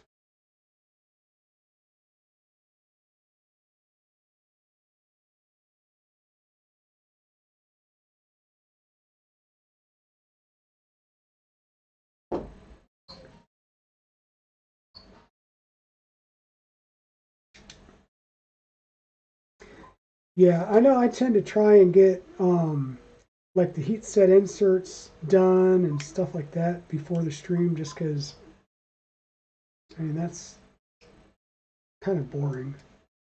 And I've been trying to get better at getting the screws and stuff that I will need on the stream laid out and on my workbench here. That's why I started doing the Gridfinity, is one, to clean up my bench stock, and then two, so that I had modular containers that I could then move over to the workbench for whichever thing I'm working on that day. Whether it's, you know, if I'm doing wiring on stream, I can have a crimping and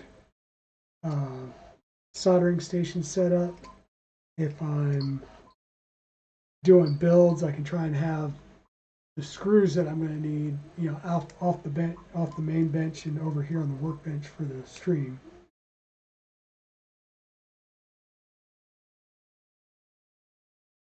I'm just trying to make myself a little more organized.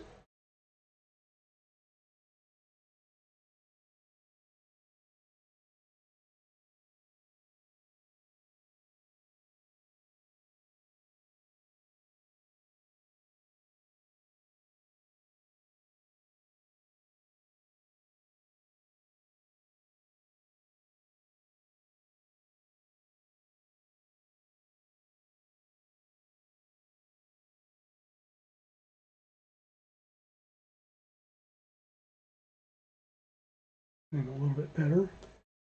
Then we'll take the, and it's the last one, the one closest to the connector, and that gets put into your diffuser socket holder with the square light towards the front face, so the square lines up with the square.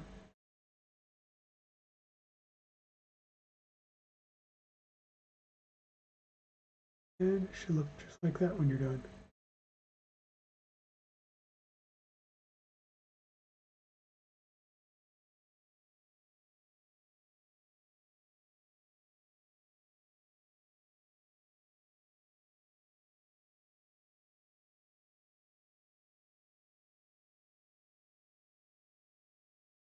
So you're having issues with your ASA printing, Pseudocraft? What kind of ASA are you using? What brand?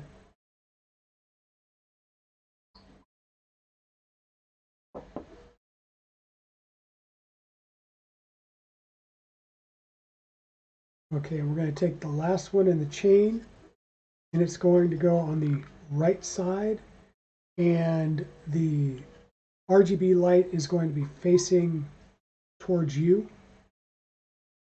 And it's going to fit right down in that slot. And it's a fairly tight fit, but you should feel it pop down in there. There we go. And it shows you routing the cable. Sort of what I found to be a little bit easier is installing the other one first and then going back and routing the cable. Just seemed to be a little bit easier for me than trying to route it at the same time.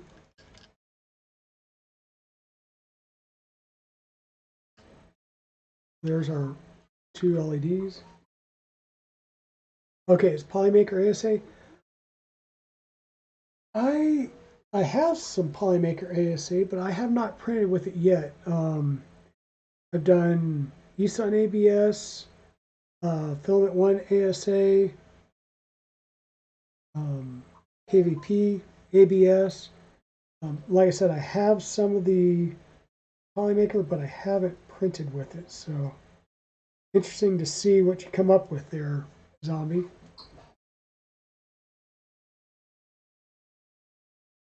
And now it's just a matter of routing your wires down into this channel and getting them down there underneath the clips. And if you've ever used FEP wire, it's very, very slick because it's basically PTFE.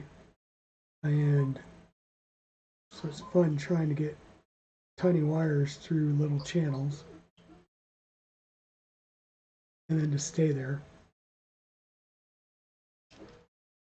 Especially when you forget to clip out the... So there's a couple of places on here that I should have started off with. There is a little bit of support material for this tab that needs to come out. And there are little wings on each side that need to come out. And it's not a lot of material. It's like 1 or 2 layers. But you just need to snip that out. I'll use my X-Acto knife to be a little bit easier. Definitely would have been easier before having wires in there. And these are just going to come out because these are what's going to allow you to get the wires down in there and get them secured.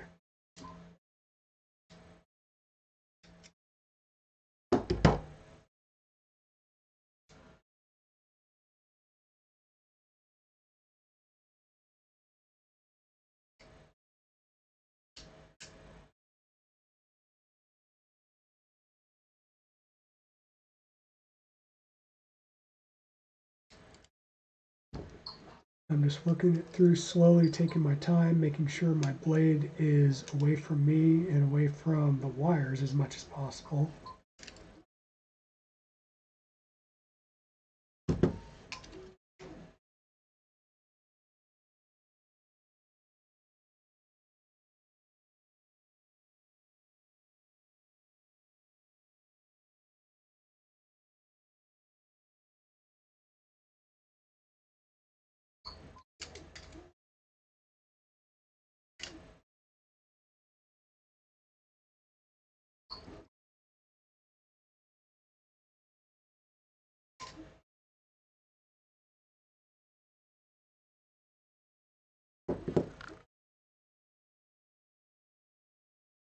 Okay, that should work.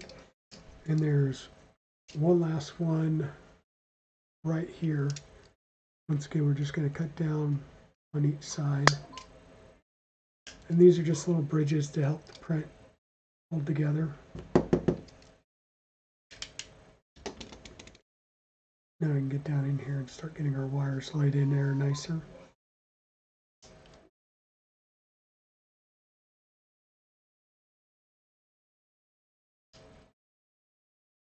You will have these little edges, and that's one of the reasons why you need to cut those tabs out, so you can get those edges down in there, keep them within the shroud and protected.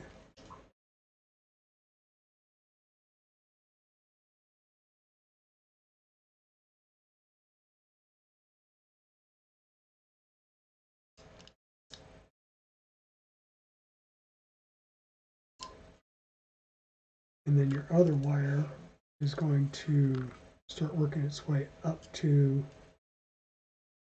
the top. So let's get it underneath the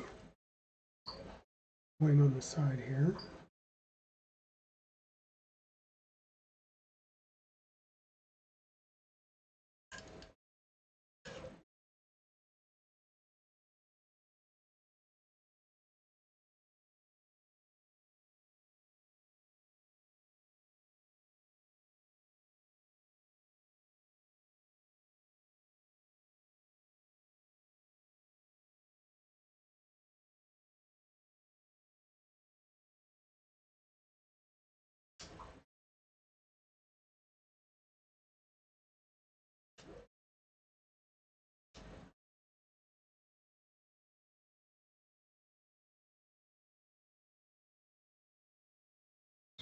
Now, this is probably not the most exciting part, is watching me route wires, but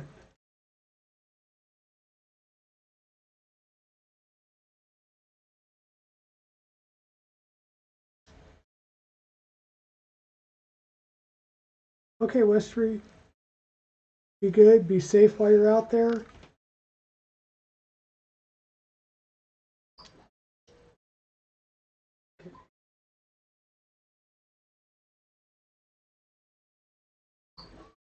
Yeah, we just want to make sure these wires are down and underneath the clip so they're out of the way, so we don't pinch any of them when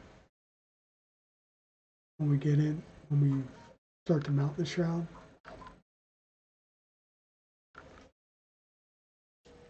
And these wires are just going to keep coming right up along the edge there.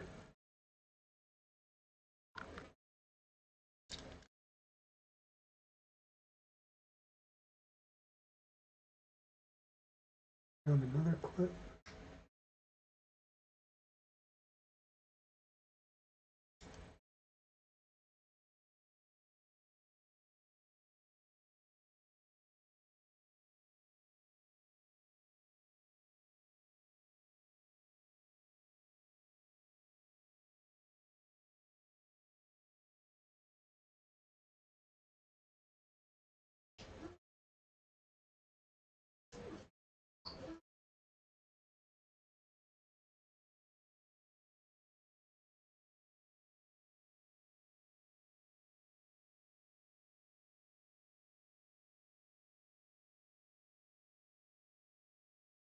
There's one wire that doesn't want to play nice.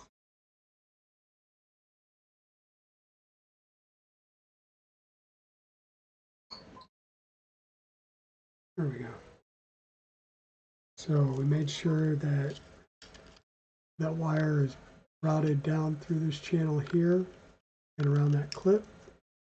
And now we're going to take our diffuser piece, and that's going to slide down, and then you're going to push it down in there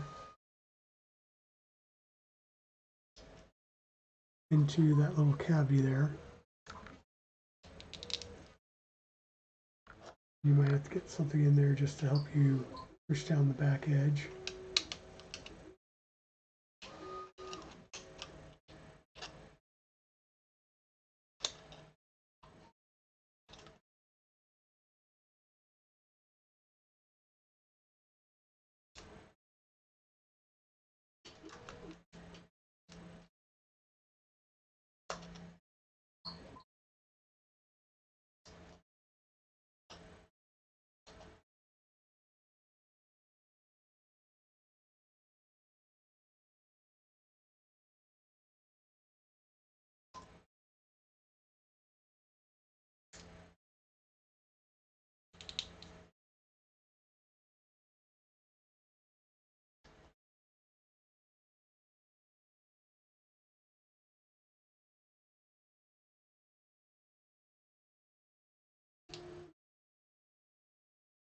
Like it's going down in there too well.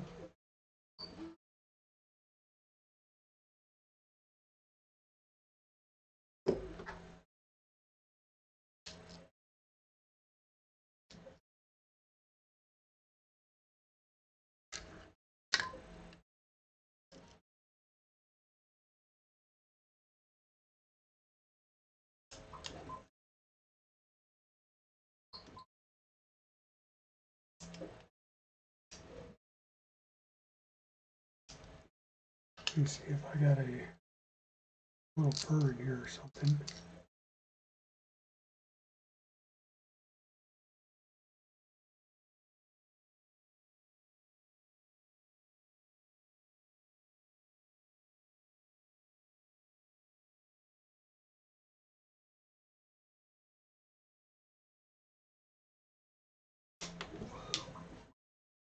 About that?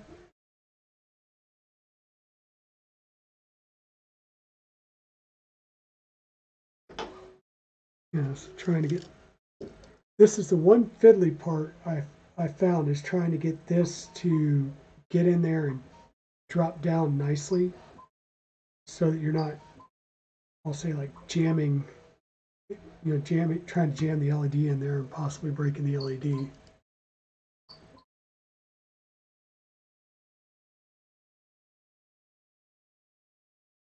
So are you just now trying to use Super Slicer Acetocraft?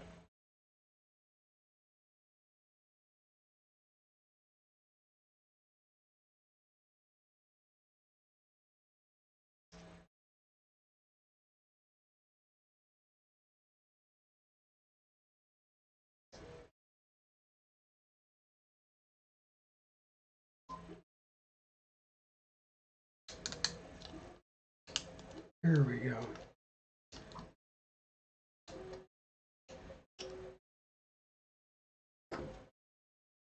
Okay, you'll see, should just drop right down in there. And it is keyed to only go one way. So you have to get it down there and push it down as much as possible.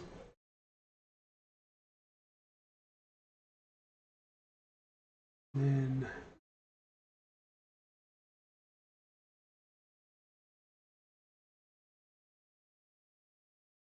I'm going to make sure I slide this in the right direction.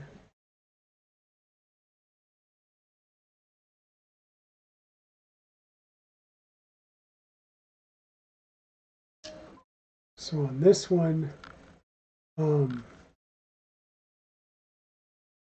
your clip, so this is the, I'll say, the top part So when you're looking down, that's the part that needs to go in first. So you will line that up with your slot and push it on in there. Should be a good tight friction fit.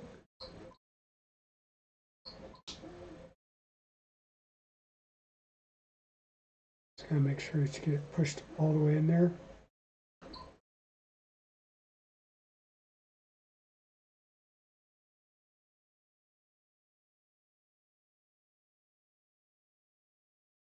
Add a bit of a, okay.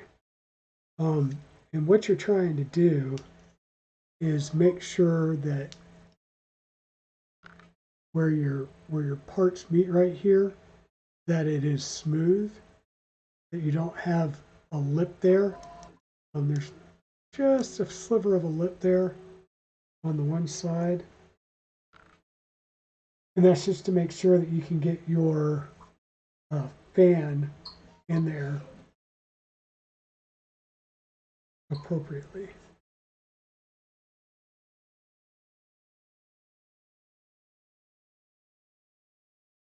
And then your wires are going to come around this channel and back out to clear your fan ducts.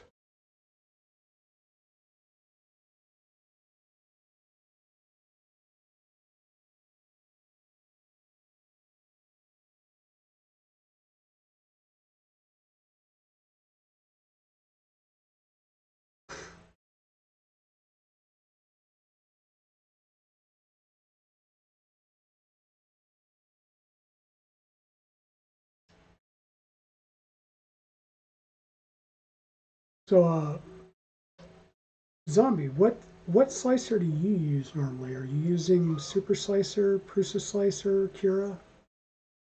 I know I tend to use Prusa Slicer. I recently downloaded Alpha 3, which came out yesterday.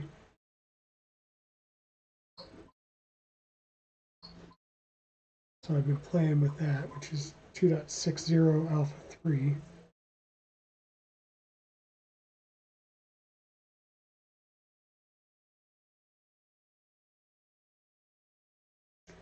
And things in here are tight, but if you route your cables in the channels that are provided, they do work very well.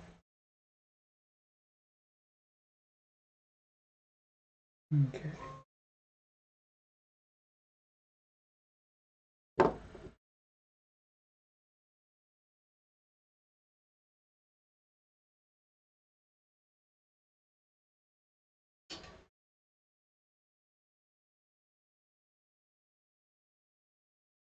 Okay, you've been using the bamboo slicer. Now, do you have an X1 carbon or a P1P, or are you just using their slicer?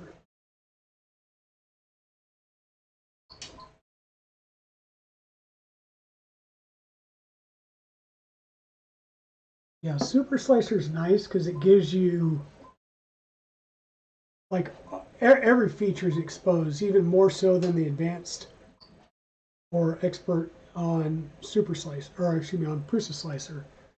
But yeah, in some cases that, to me, that's a little bit bad because I go and I start tweaking every little thing and then trying to chase down stuff.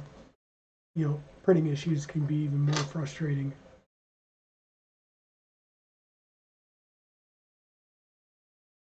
Okay, so just the soft fever fork that opens it up for other printers?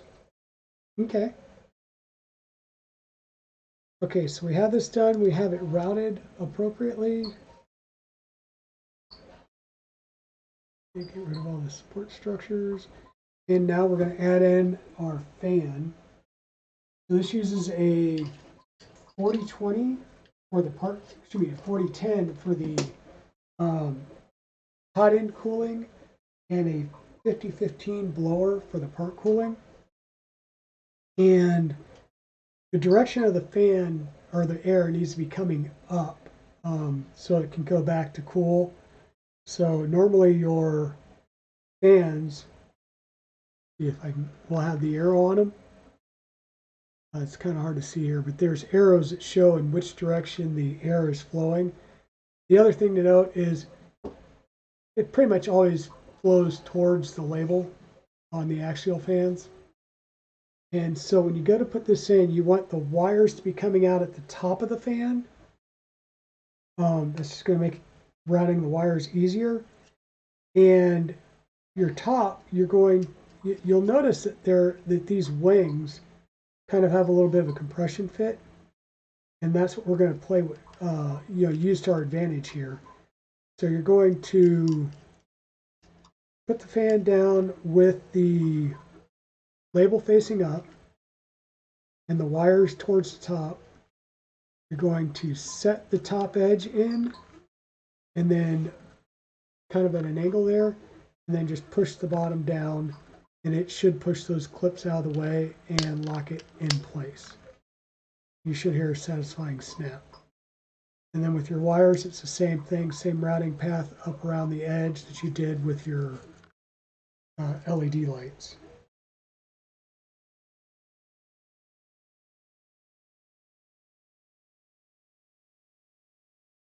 Yeah, I can tell you, like, I've got it's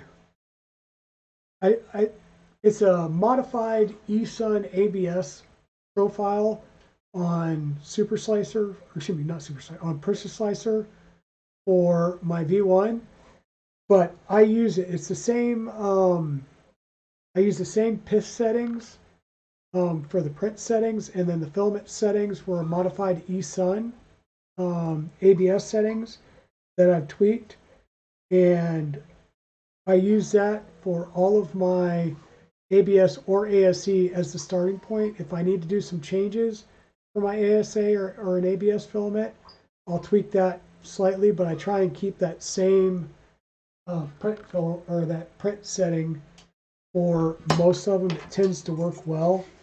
I do run a little on the hot. I think I'm running like 255, 260 on mine, and works wonders. I mean, as you can see, these prints are coming out pretty well,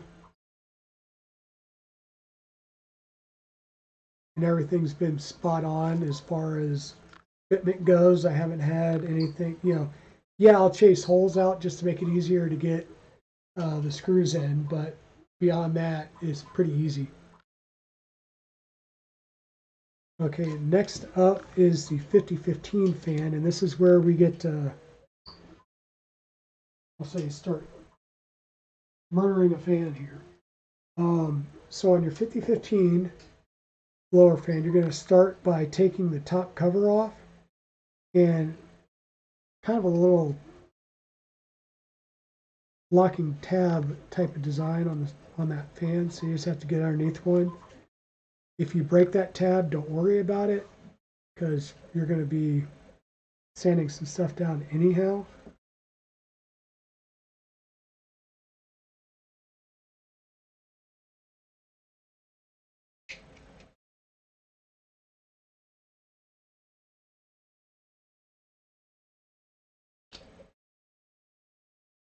Trying to get under and pop the outer two casings apart.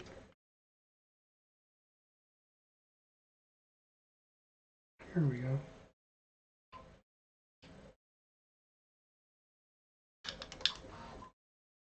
Okay, so we've got the top off. That's step one. You can take that top and throw it away because you're not going to use it again. Now the next piece is we need to take these two ears off because we're not going to use those for mounting. This fan's going to slip in, and then we'll use screws that will bear down on the edges that hold this in. So you're going to just snip these off. Best thing to do is just take your snips and start working your way through it. Be careful, these can fly off and go flying around, so have eye protection on when you're doing that. I wear glasses, so those are kind of built in. Also, always try and keep a finger over the edge just so it doesn't go flying too bad. Alright, so once you get the main piece down, you will have to get it flush. So I try and cut as much as I can to get flush. And then we'll go to sanding.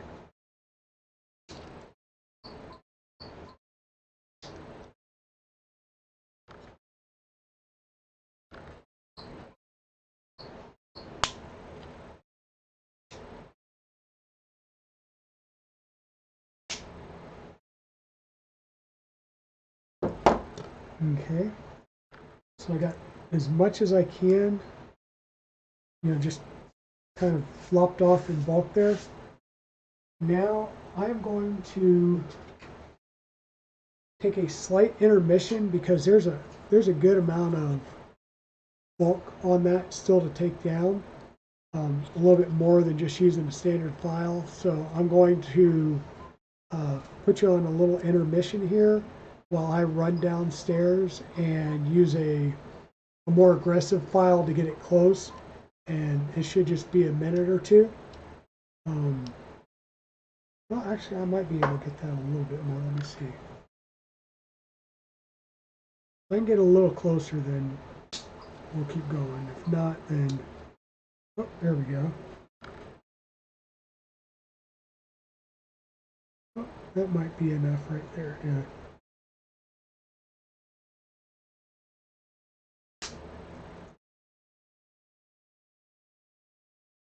That'll get us a lot closer where I can probably just use a standard file that I have up here.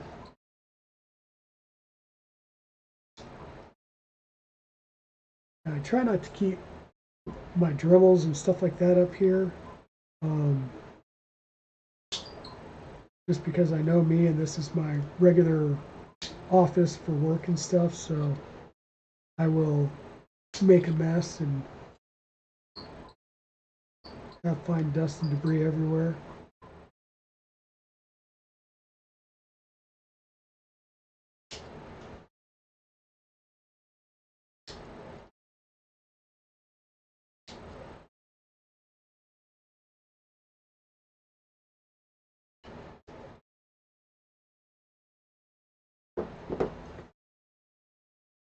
Pop these out.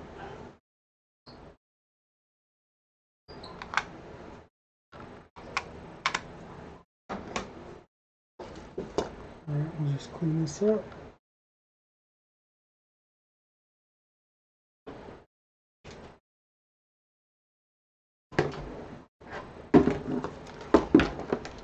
Sorry for my garbage can up here, but what you want to do is try and smooth these edges out. So I'm just going to take a file and work them down.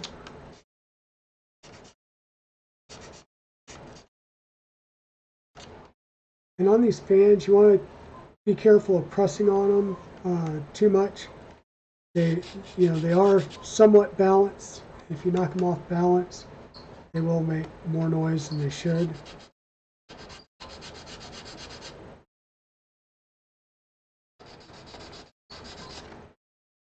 Trying to make sure where all those clips were and where those mounting lugs were, that it's nice and smooth.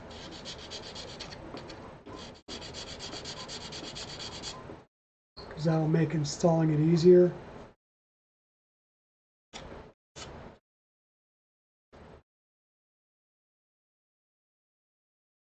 Alright, Cedarcraft, have fun. Have a good meal with your dad.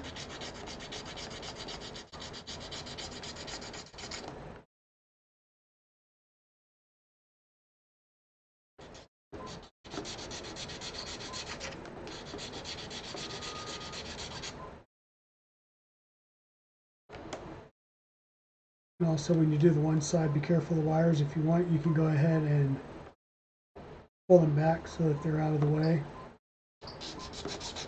I was just doing that, especially if you're like me.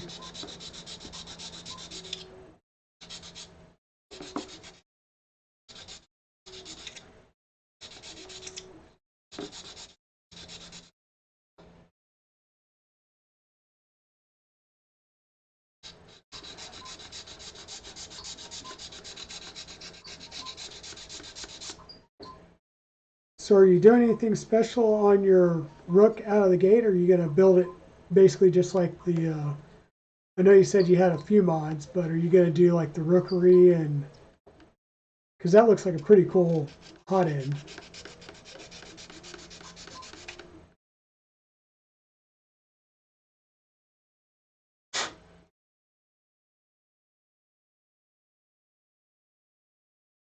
Okay, that should be good.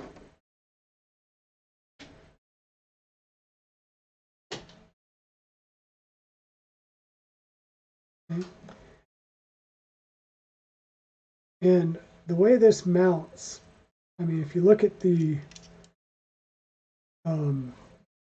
mount, you'll see it. This is where the squared off edge will go.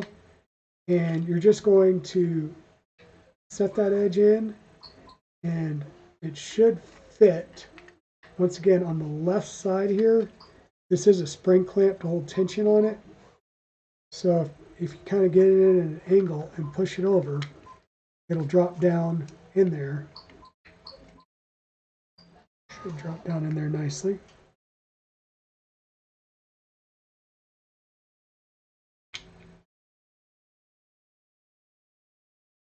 Doing something. Trying to make sure I don't have a tab in the way. Feels like I'm catching on something on this side, so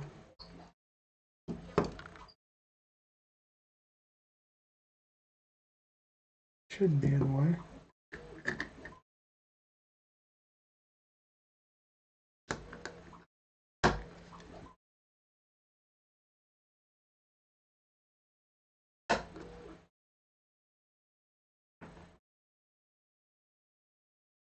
All right, I'm still getting an edge here, so let me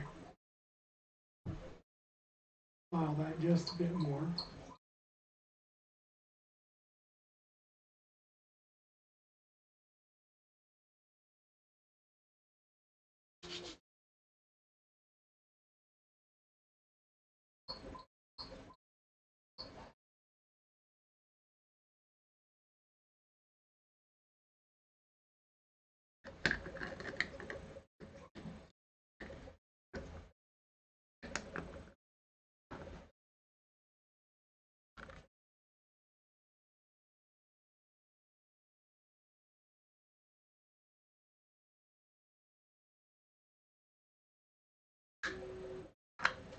There we go.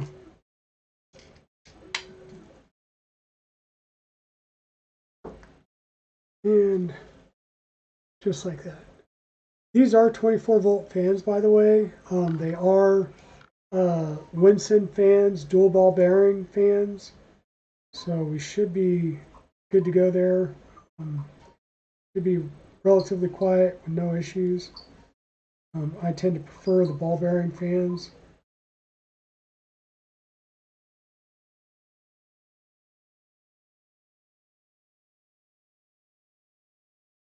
Oh, thanks, Zobby. Are you taking off? Thanks for hanging out with me today on stream. Now that we have that piece on there, we're going to add the second half of our tool head board. Now, on this tool head board, it did not come with any pins on the pads here. I soldered these on last night. It allows you to set up whatever configuration you need. So I've got it set up for 24-volt power and 2-wire fans for the part cooling on this side, the hot end cooling on this side, and then the LEDs in the middle. And you can either do direct solder to the board, as they did over here. You can either direct solder like on the left side, or what I did was put in the pins so that I can use DuPont connectors like they did on the right hand side. I think that'll be a little bit better. And when I soldered these on, the fun part was clipping off, you clip off however many pins you need, and then there's a little black piece here. Let me grab one to show you.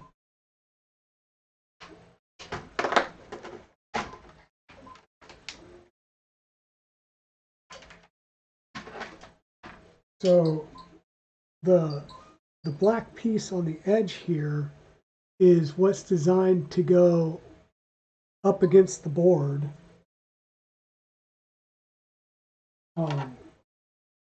So normally it would go in like this, and that black piece sits on the board, and that little tail is the part that goes through that you then solder down. Well, the problem is if you solder it like that, it sits too proud of the board, and it will not let the front fully engage and sit down in there right. So what I needed to do is I took the pins out, because this side is longer, and that's where you want the DuPont connectors to go onto. I took the pins out, turned them around so that the black piece was going through the long edge of the pins, and that's what enabled me to get the pins to set. So I had the black piece right at the edge, and then I taped it down so that it was sitting proud, so I could get the DuPont connector on there when I soldered it from the back side. Just one of those little things. You know, I did it off stream, but I do want to tell you how I did it off stream, so you understand how you have to put those on there. And now, what would normally happen is you would put in a screw here, and there would be a screw up here in this top corner. And those screws are button head cap screws, and that's what holds this fan in place. So we will have the one screw there, but you'll notice that rather than having the screw up at this facet, the screw's been moved down below that bend in the facet. And that's what's going to allow our board to sit on here, and the very edge is just going to come out the side. But that will allow us to have the alignment that we need for this tool head board to both fit and still line up with the other one. And we're going to use M3x6 button head cap screws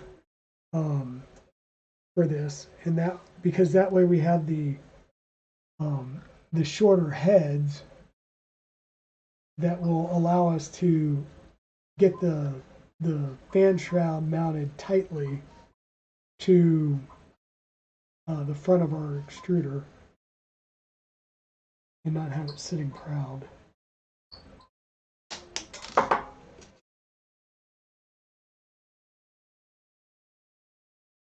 Let's go ahead and line that up and get these two screws in.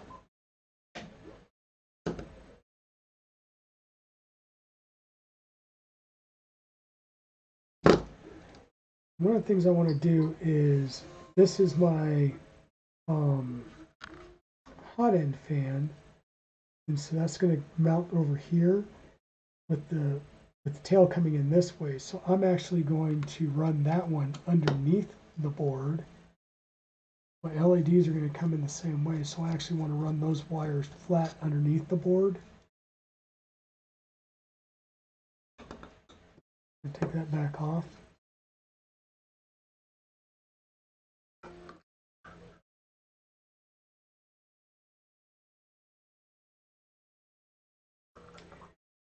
And once again, we're dealing with the electronics here, so I want to make sure that these wires are not being routed where there is a pin on the back that could potentially nick them.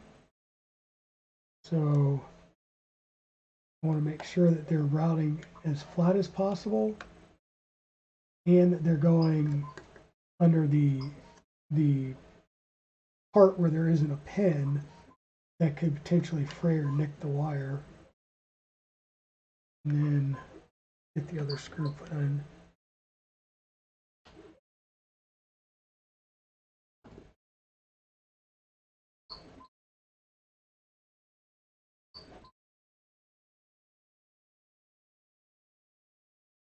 I'm just going to snug that down.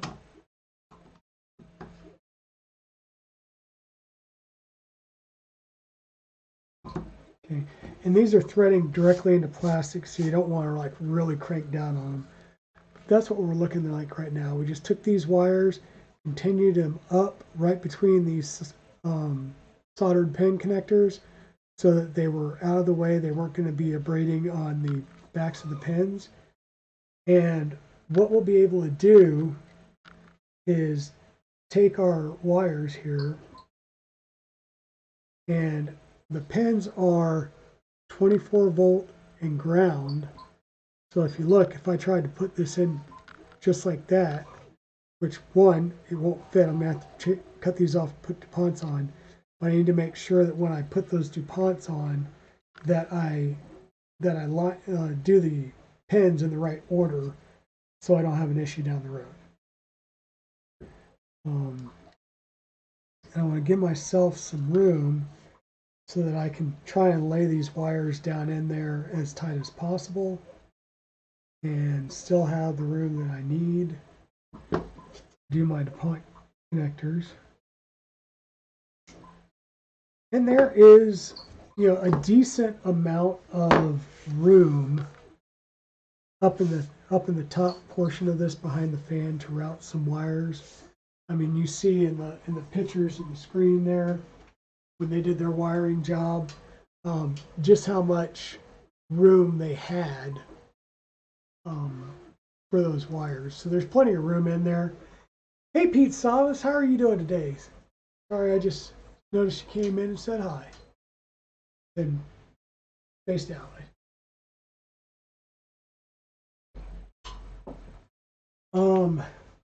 So Pete, just to catch you up,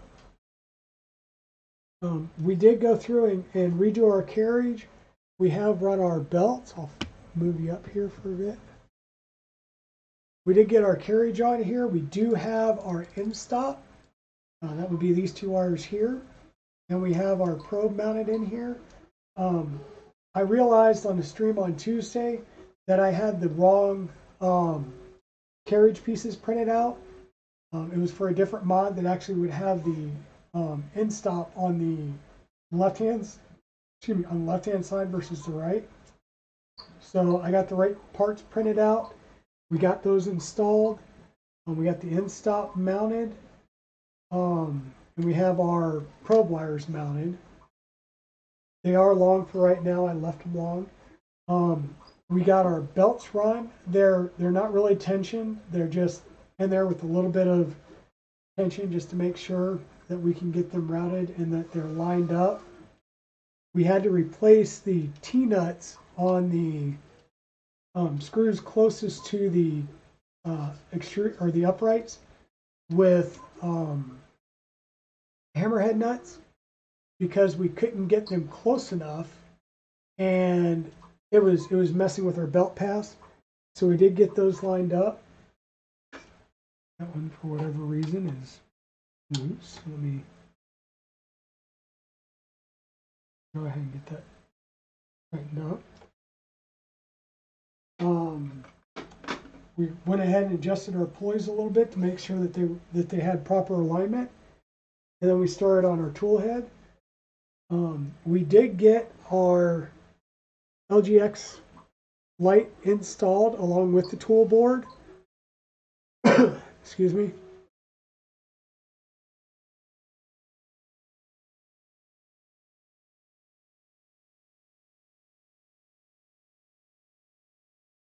You're at work on a tablet? Yeah. Well, that stinks that you're at work. But yeah, so we have this installed. The LGX will fit nicely. And what we found, looking at the screen down here in the bottom right, there's two types of the boards. There's this design here, which is a newer design that was made, I believe, to work with the LGX light. And there's this other tool board like the one that I'm using. Even still, the way that they've got this laid out here where the, here, let me go to a full screen browser view. Okay. So on this board here on the right, you'll notice that this screw is above the line of this facet on the printed part. When you mount it like that, there will be a little bit of a cutout here to allow the board to sit in here. It does not line up with the tool head board on the extruder.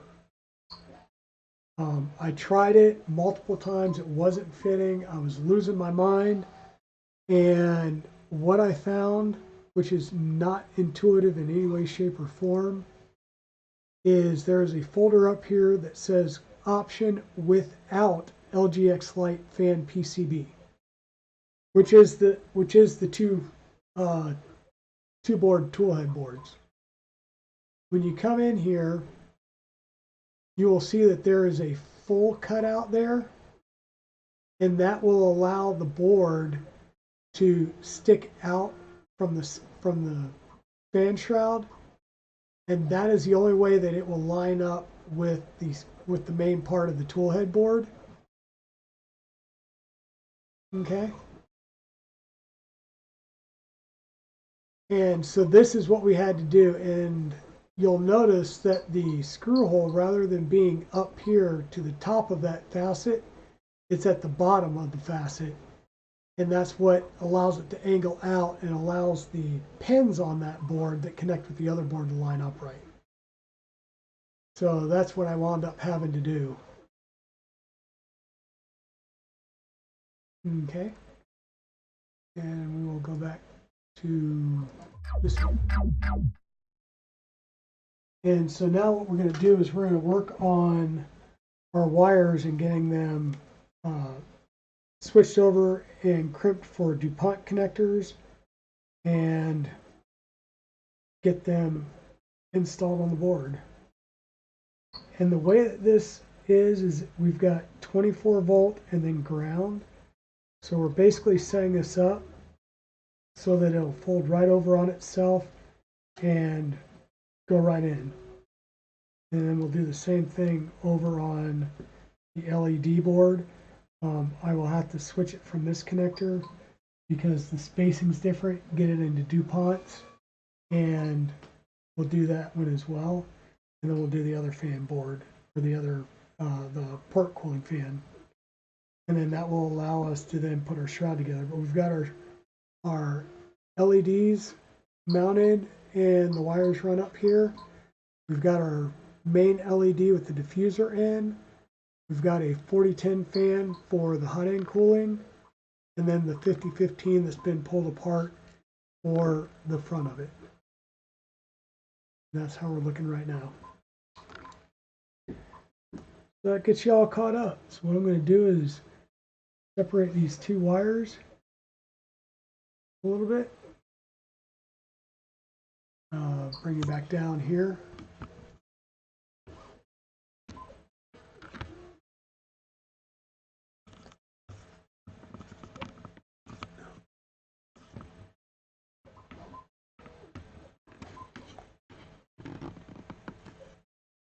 And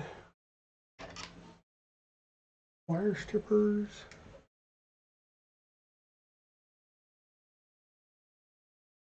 These are 24s.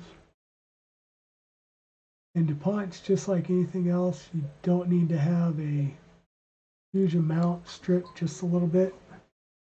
Otherwise, you'll interfere with the engagement of the pin.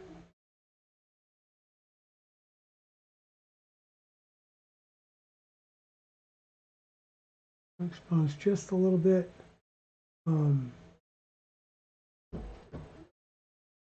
A little bit of the wire, not a whole lot, so that we can crimp that on there. And let me grab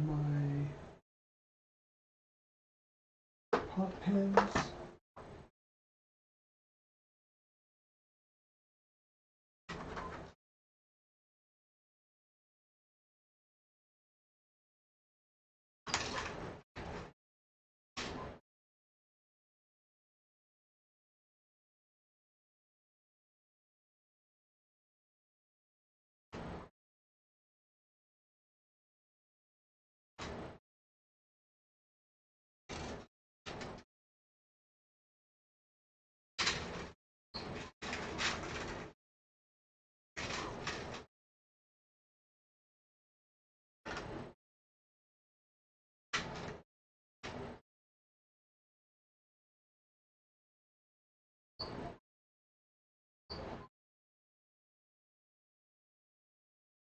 Other than work, Pete, how have you been? What have you been working on? Anything in particular?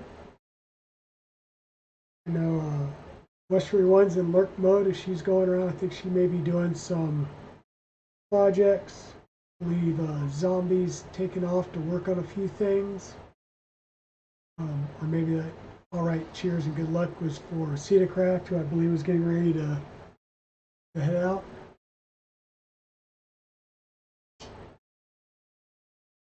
And I think I may need to grab my other ratcheting crimpers, so let me grab those.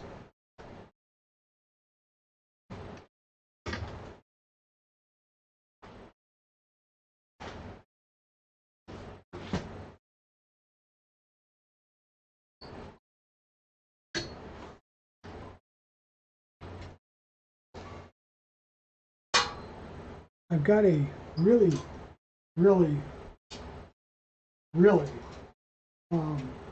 cheap set of crimpers. When I first started working with the DuPonts, and then I decided it was time to up my game. A little bit nicer crimper that allows me to have the musket and nice ratcheting crimper, but it allows me to change the heads out so I can do different connectors.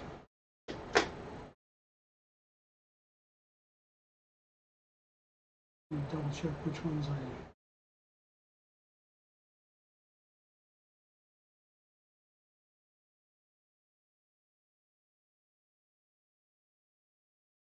that's these ones.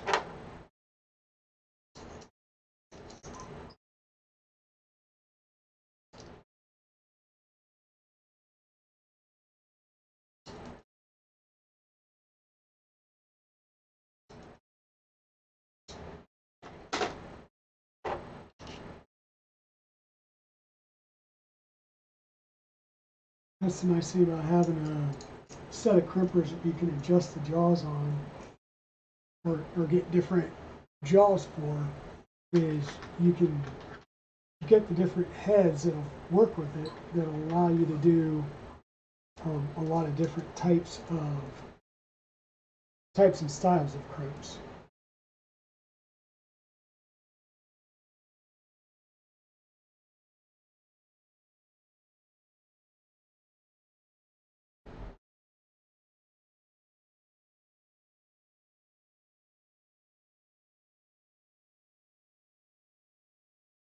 Make sure I'm using the right size.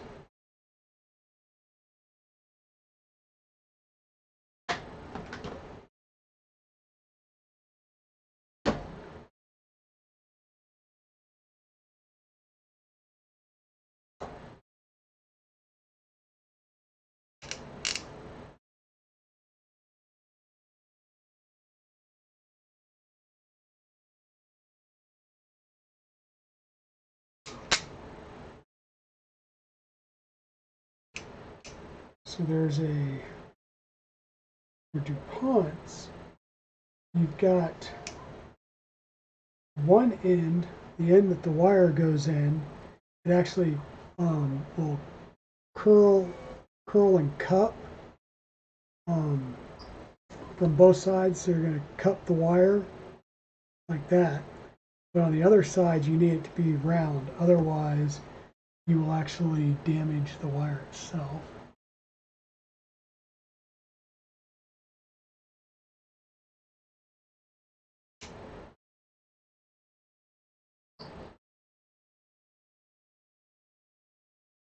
In there, dang it.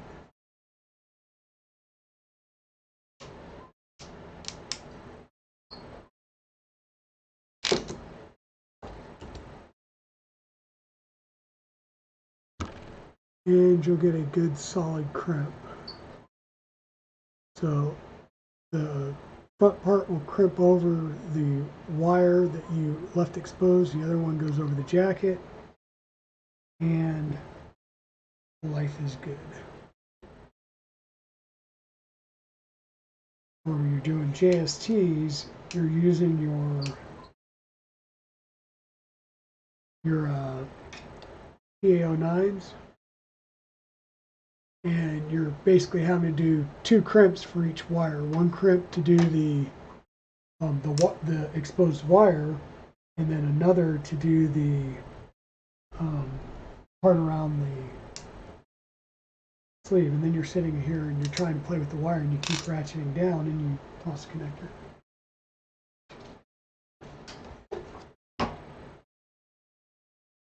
And if you're doing crimping, I highly suggest just leave the whole thing of connectors out, because, well, doesn't matter how good you are, you're gonna fork one every now and then fork one, drop it on the floor, it's down on the carpet. You'll find it later, hopefully just not when you're barefoot.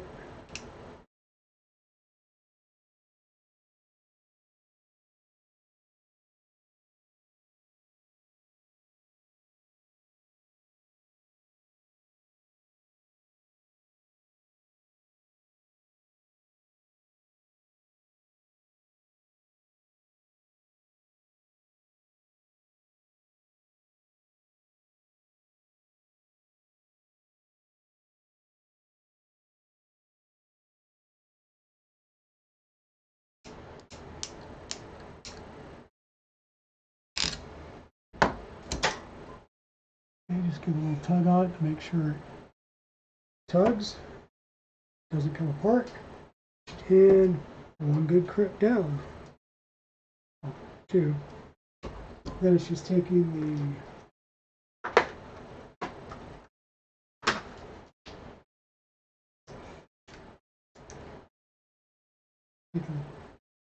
so we have a 3-pin connector and 2-pin connectors, and I am at a 2-pin DuPont connector, so I'll use a couple of singles.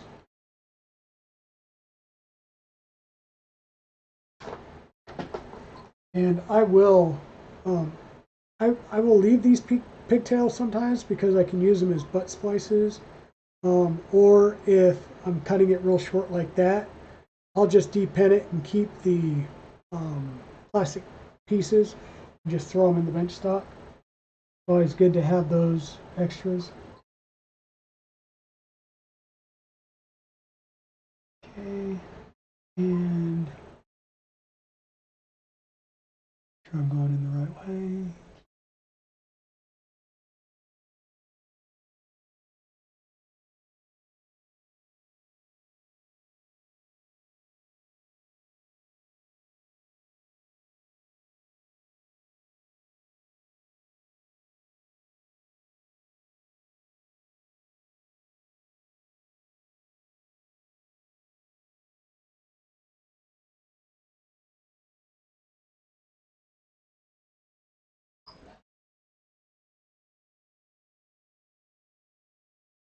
That they're both seated, that they're not loose, they don't pull back out.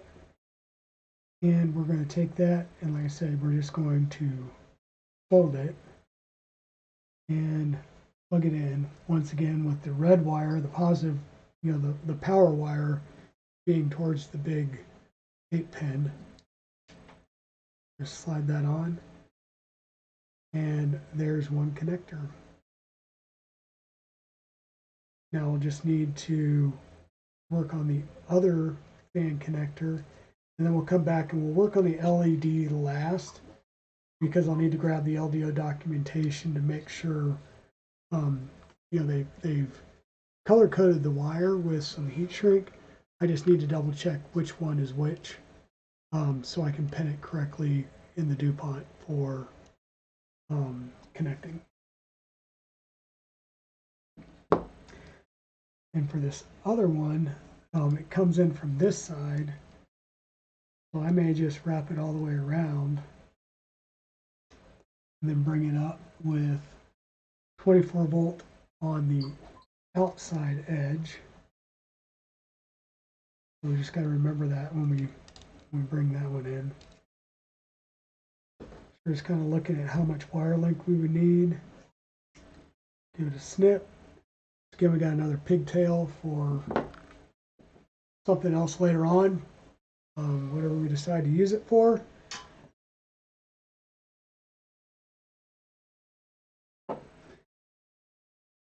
So is everybody doing good out there? It's kind of quiet.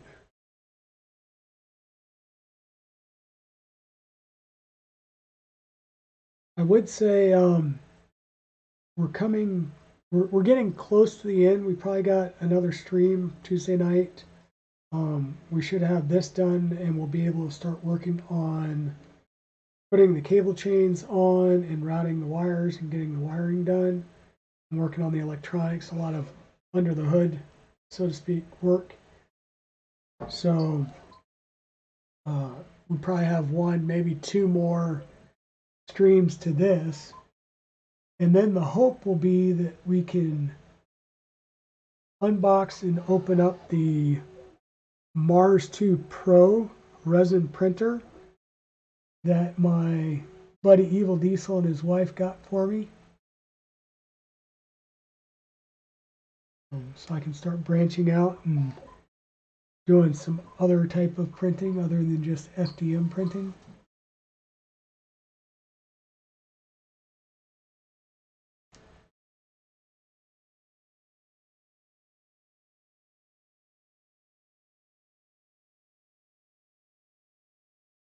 Okay. There's a little bit of wire. Maybe just a twist.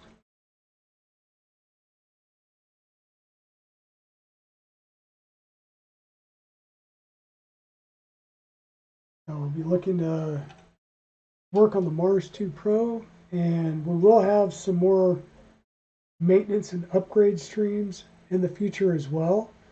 That will be on off days.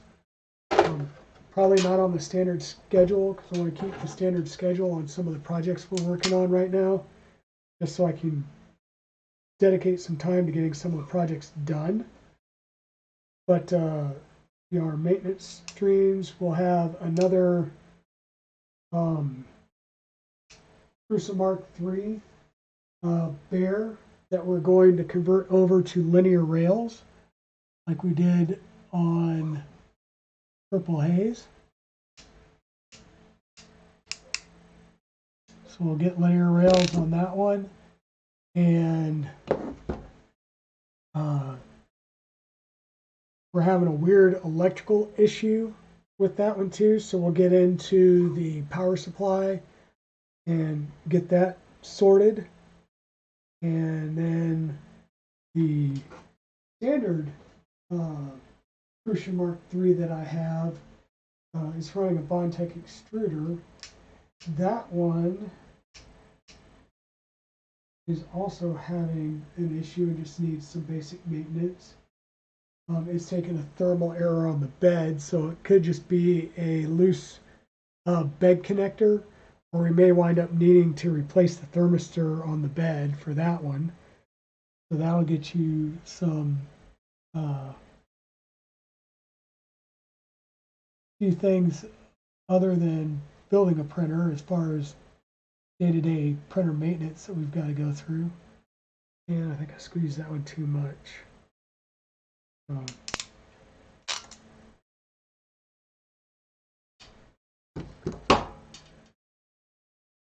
Trying to get these to basically hold in a ratcheted slot without cranking it down too much that you can't get the wire in it is kind of the trick. And I think my hand is gauged well for a JST, not necessarily these DuPonts yet.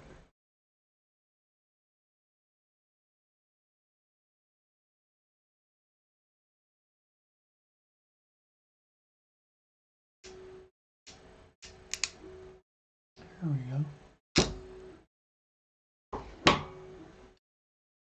Little tug. Both those look good. I'm gonna put these in individual ones, just because I'm out of the duals.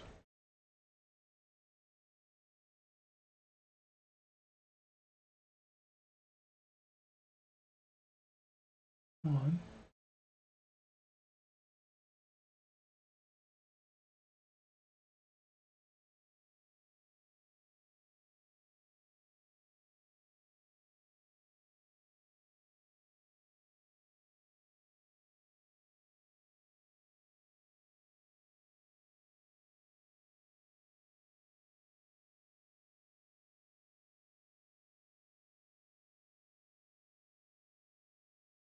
Every once in a while I find that these are a little bit snug.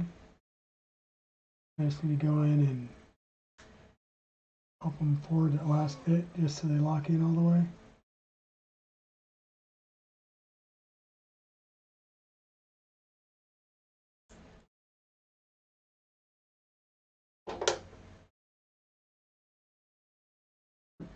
Once again, we're just going to kind of follow around the edge,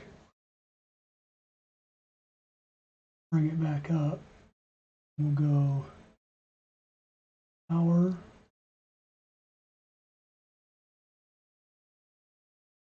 same ground, move that out. I had that in there unlocked. Apparently I did not.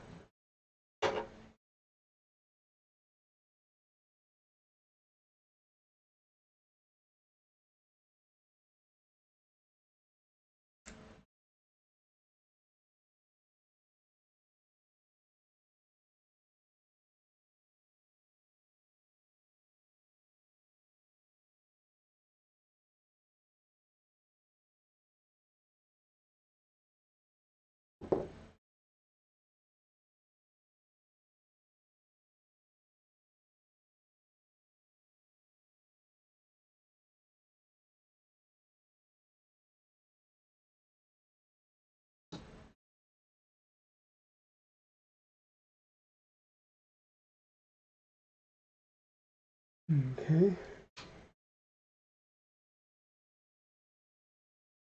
May want to loosen that board up and just take that one underneath the edge as well.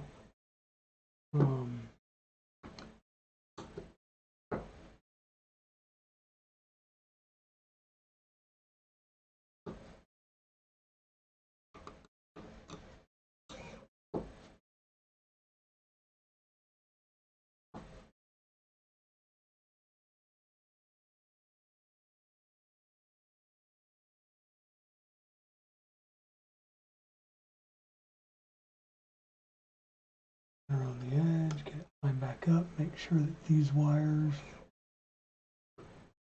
don't go where the pins were at,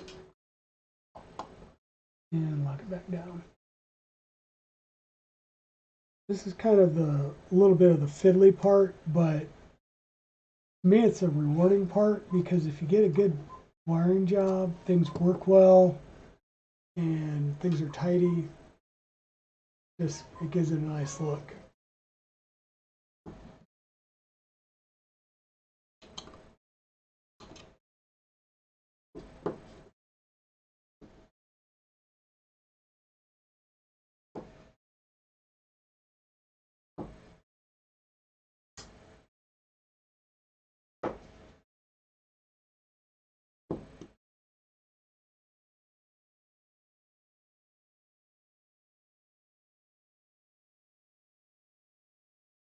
Trying to make sure we got some good, that we're not squeezing that wire too much. Lay it nice and flat. There we go. And like I said, the next one's going to be fun. One, because I don't have much to play with as far as wire goes. And then two, I need to work with the LDO, or excuse me, the linear documentation on which wire was which color. But I do need to switch this over to the DuPont connector, and it will mount right there. Like I said, that small JST connector would be great if I was going directly into the tool head board, but we're not. So I will need to work on that. I will probably work on that offline after this stream, just because I think the stream's gone excuse me, a little long, and I'm going to need to have to go and take care of some honey-do list stuff. But we have the 8-pin connector on the board there, the 8-pin connector on this board. I'm going to just stick that over in the cavity there. For now, these two boards will line up, and they will go flush. We will run screws through there and mount that securely, and that's what our tool head is going to look like. Okay. So when we come back, what I will have done is finish wiring the LEDs on here so that those are connected up. And then we will just be in the final stages. We'll have to figure out how much cable we'll need here for our probe, and then route the cables through here finally for our end stop. We could just route it right up the side here. It won't look as well as if we route it through the metal channel. And I'll just have to pull these wires back through here like this. And we'll be able to pull these up and route them straight up with the probe and around, and that'll make it a nice clean edge. And that's where we'll be at for the next stream. Thank you all so much for hanging out with me. It's going on 1 o'clock, so we've been streaming for about 3 hours now. I think that's about the limit that I can do today. Thank you very much. I'd like to raid over to somebody else if anybody has any suggestions on who we can raid. If you know of anybody that's streaming right now.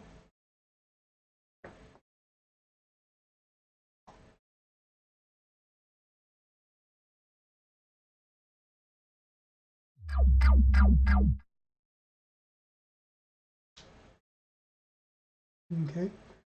I'm gonna check out real fast. Looks like Free Heathen is online now. He was in our stream, so let's go. I think he's getting started. He may be on a short break at the moment, but he does have prints going. Let's go ahead and jump over into Free Heathen's channel. We'll go ahead and raid Free Heathen. And thank you all for being with me today. Once again, I know Saturdays there's a lot going on, so I thank you for spending your time with me. We'll be back here again Tuesday at 5 p.m. For the next stream, where once again we're going to get our tool head assembled on the printer. We'll do the last bit of wiring that we need to do at the tool head, and then we'll be able to start running our main wiring looms along with our our main wiring loom from the tool head down to the underneath the deck for the electronics. And we'll get all of our electronics started, and we'll start buttoning this up. Thank you once again for your time. We're going to raid out to Free Heathen. Let me get that started here.